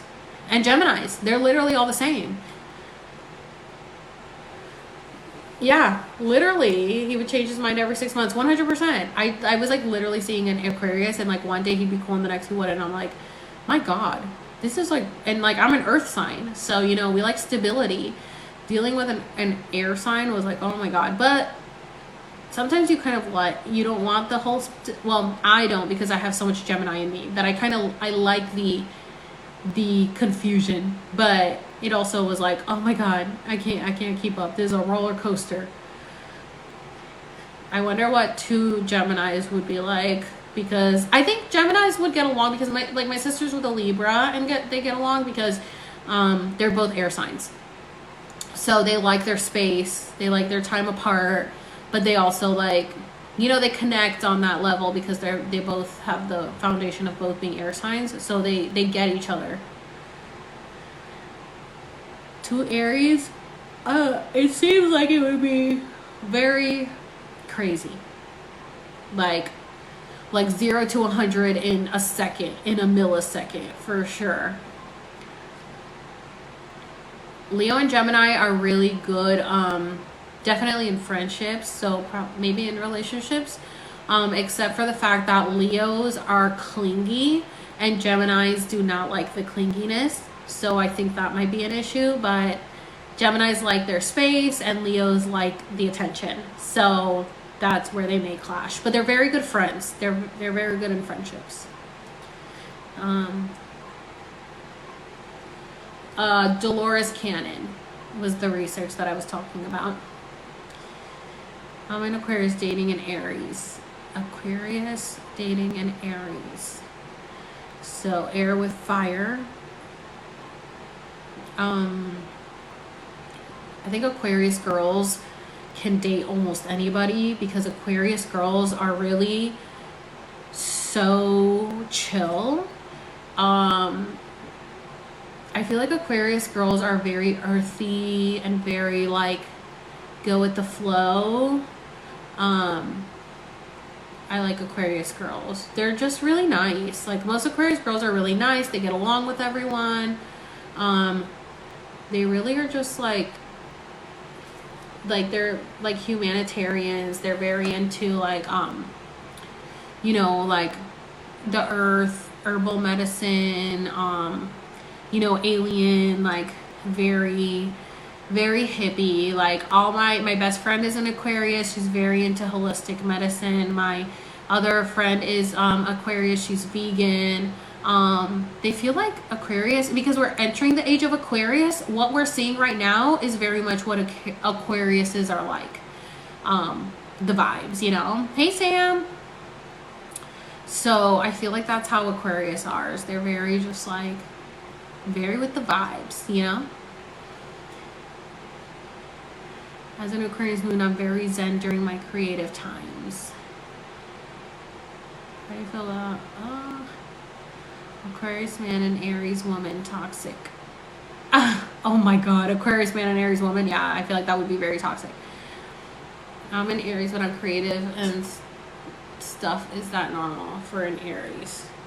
I think and Aries are very competitive and they're very dramatic. But you also have to remember that like it doesn't all just mean your sun sign. So you kind of want to look at your overall chart, you know. For me it's different because my, you know, most of my chart is only just like Taurus and Gemini, so it's easy for me. But for people, you gotta like look at all your other stuff, and that kind of makes up who you are. It's not just the sun sign, it's kind of everything. I'm an Aquarius man and my mom is an Aries woman. I'm sure she yelled at you a lot. Libra here. Man, Libra men. Oh my god, okay. Libra men are very indecisive and they like their space and they kind of don't really like to settle down. Libra women are so fake. Sorry to any Libra women here. Libra women care so much about their appearance. Kim Kardashian, a Libra. They care so much about their outward appearance to people, and they don't like, they think that everyone is judging them, but it's because they're the judge. They're always judging and the balancing, and they judge everyone, but like they don't want anyone to judge them, and so they think everyone's judging them, so they are like so obsessed with like their appearance and what people are thinking about them, and so they're people pleasers in the way that they like to do whatever anybody else wants so that the other people can be happy with them, but behind their back they're like talking so much shit about them. Sorry Libras, but that's how you are. Super fake.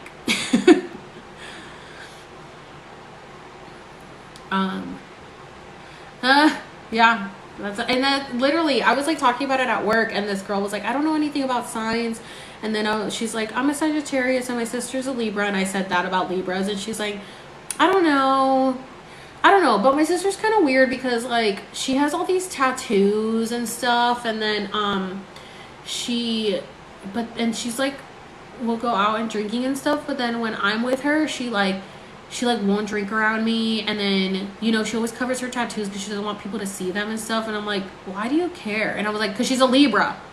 Of course she cares, because she's thinking, because she's going around judging other people, she's thinking that everybody's judging her, and she was like, oh. I'm like, yeah, my mom's a Libra moon, 100%.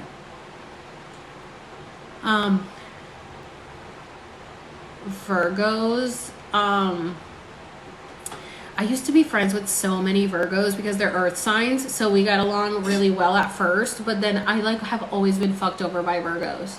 I don't know what it is with Virgos. I like don't like them anymore. Because I used to be really cool with them, and then they would just fuck me over, and I had a lot of friends that were Virgos, and I was like, all right, I'm done with Virgos. Like, y'all really be fucking people over. And then Cancers, I don't like Cancers either because Cancers are like Taurus wannabes. Like they think they can like pull up and like want to talk a lot of shit and like think they're big and bad, and then when you confront them, they cry about it and play the victim because they're a water sign. So I'm just like, don't step up if you can't finish it. That's how Cancers are. Capricorns, I feel like Capricorns are so like under the radar. Like Capricorns are just all about like work and make that money. That's really all they care about. They're not worried about anything but working and making money. That's it. That's all Capricorns care about.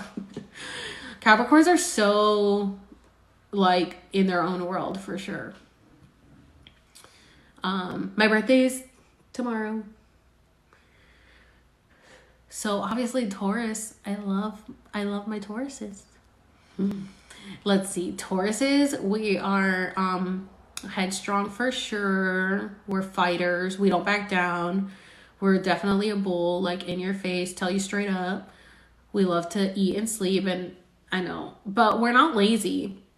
A lot of people think that Tauruses are lazy because they like to eat and sleep, but we just work smarter, not harder. So we watch Virgos, which by the way, somebody asked me about Virgos and I totally forgot. Virgos are like naturally on Adderall or cocaine. They can literally do a million things at once. and they like retain so much information. They do so much. And we watch Virgos do all that and we're like, okay, so I'm not going to do that. I'll figure out a way to do it in literally a quarter of the time in what you're doing. And that's what Tauruses will do. We're like, yeah, no, I'm not going to do 500 jobs. I'm good. I'm going to do what I need to do to make my money and go. It's kind of like we really are in the middle of Capricorn and Virgo. Like Capricorns are like really hard workers and like stick to their, make the money. That's all I care about. I'm in my own world. I'm making the money. And then Tauruses are like looking at that. And then we look at Virgos and Virgos are like, I want to make money, but I'm going to do a million fucking things and I'm going to be perfect at every one of them. And we're like, yeah, so I'm going to take a mix of both of those and figure out how to do it without working that hard, but make the money. And then we figure it out. That's literally what we do. We really just work smarter, not harder. And then we just take naps and like to eat. It's really true. Scorpio dating a Gemini. Libra married to a Libra. Oh man. Leo. I did Leo. Leos are so needy. I feel like Capricorns are very into just their own world for sure. Like very into themselves. Not into themselves like Libras are into themselves. Just into themselves as like they're just in their own world. They're good. Like they don't really care to talk to other people or involve other people. They're very like kind of private, I feel like. Leos want to be loved. Yes. 100%. Leos just want to be loved. That's all they want. Like, why do Leos feel that way? They were lions. They were the king of the jungle. Like, why do they need to be like so loved? They weren't loved in the jungle.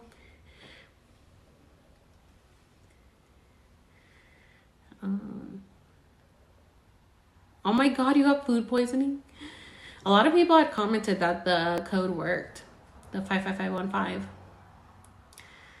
I'm a Taurus, or my husband's a Taurus and I'm a Virgo. Oh my God, you probably get everything done in the house for sure. Yes, I'm very excited for my retreat. I can't wait. That's why I came on here. I did my makeup on live while you guys were on. Some of you. And I just want to show you guys my makeup.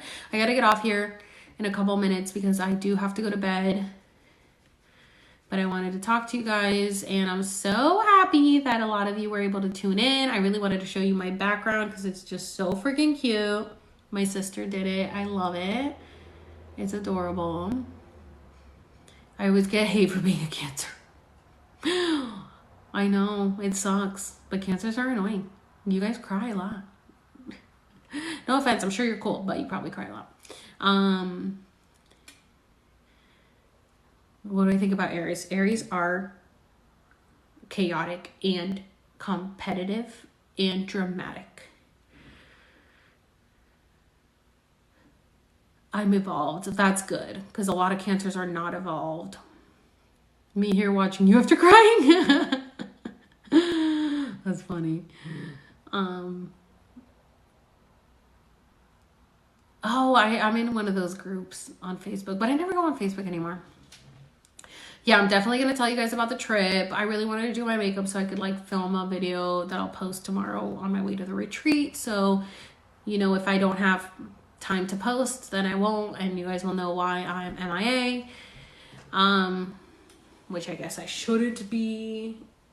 I probably won't. I don't know what we're going to be doing during the day. So like we're doing 3 ceremonies. We're doing one tomorrow night.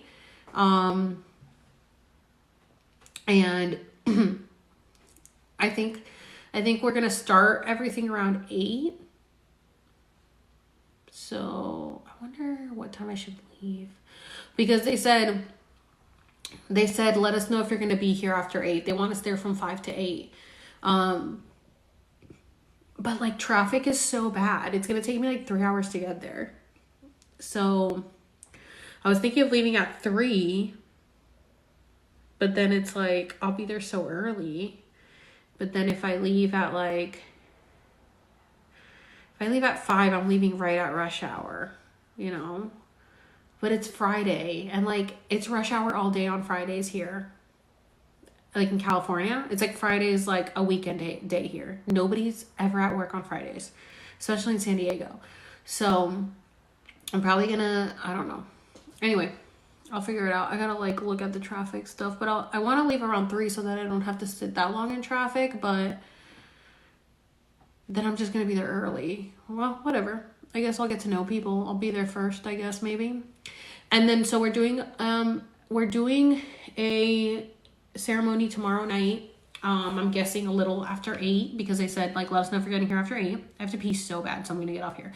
And then we're doing another one on Saturday night. We were supposed to do it Saturday during the day, but I guess they pushed it tonight at night because they said because of the energies lately that we've been feeling, we really want to do it at night. And I was like, good move, because I really do think it would be better at night with all this weird stuff going on, you know, especially at night. So I'm excited for that. And then on Sunday we're doing one during the day, and then I'm gonna drive back on Sunday. So yeah, so that's that. Anyways, all right, guys, I'm gonna get off here. Thanks for hanging out. I've been on for literally forever. Thank you so much for hanging out. Y'all are amazing. I will see you guys. Well, I'll post my videos, and I might post a video now that I have in my drafts, and then you know, I'll see you guys tomorrow. I'll post, you know, whatever I film now, post it tomorrow, and then I will see you guys after my trip. So pray for me, send good vibes, and hopefully it'll go well, and I can't wait to tell you guys all about it. So all right, guys, bye, have a good night.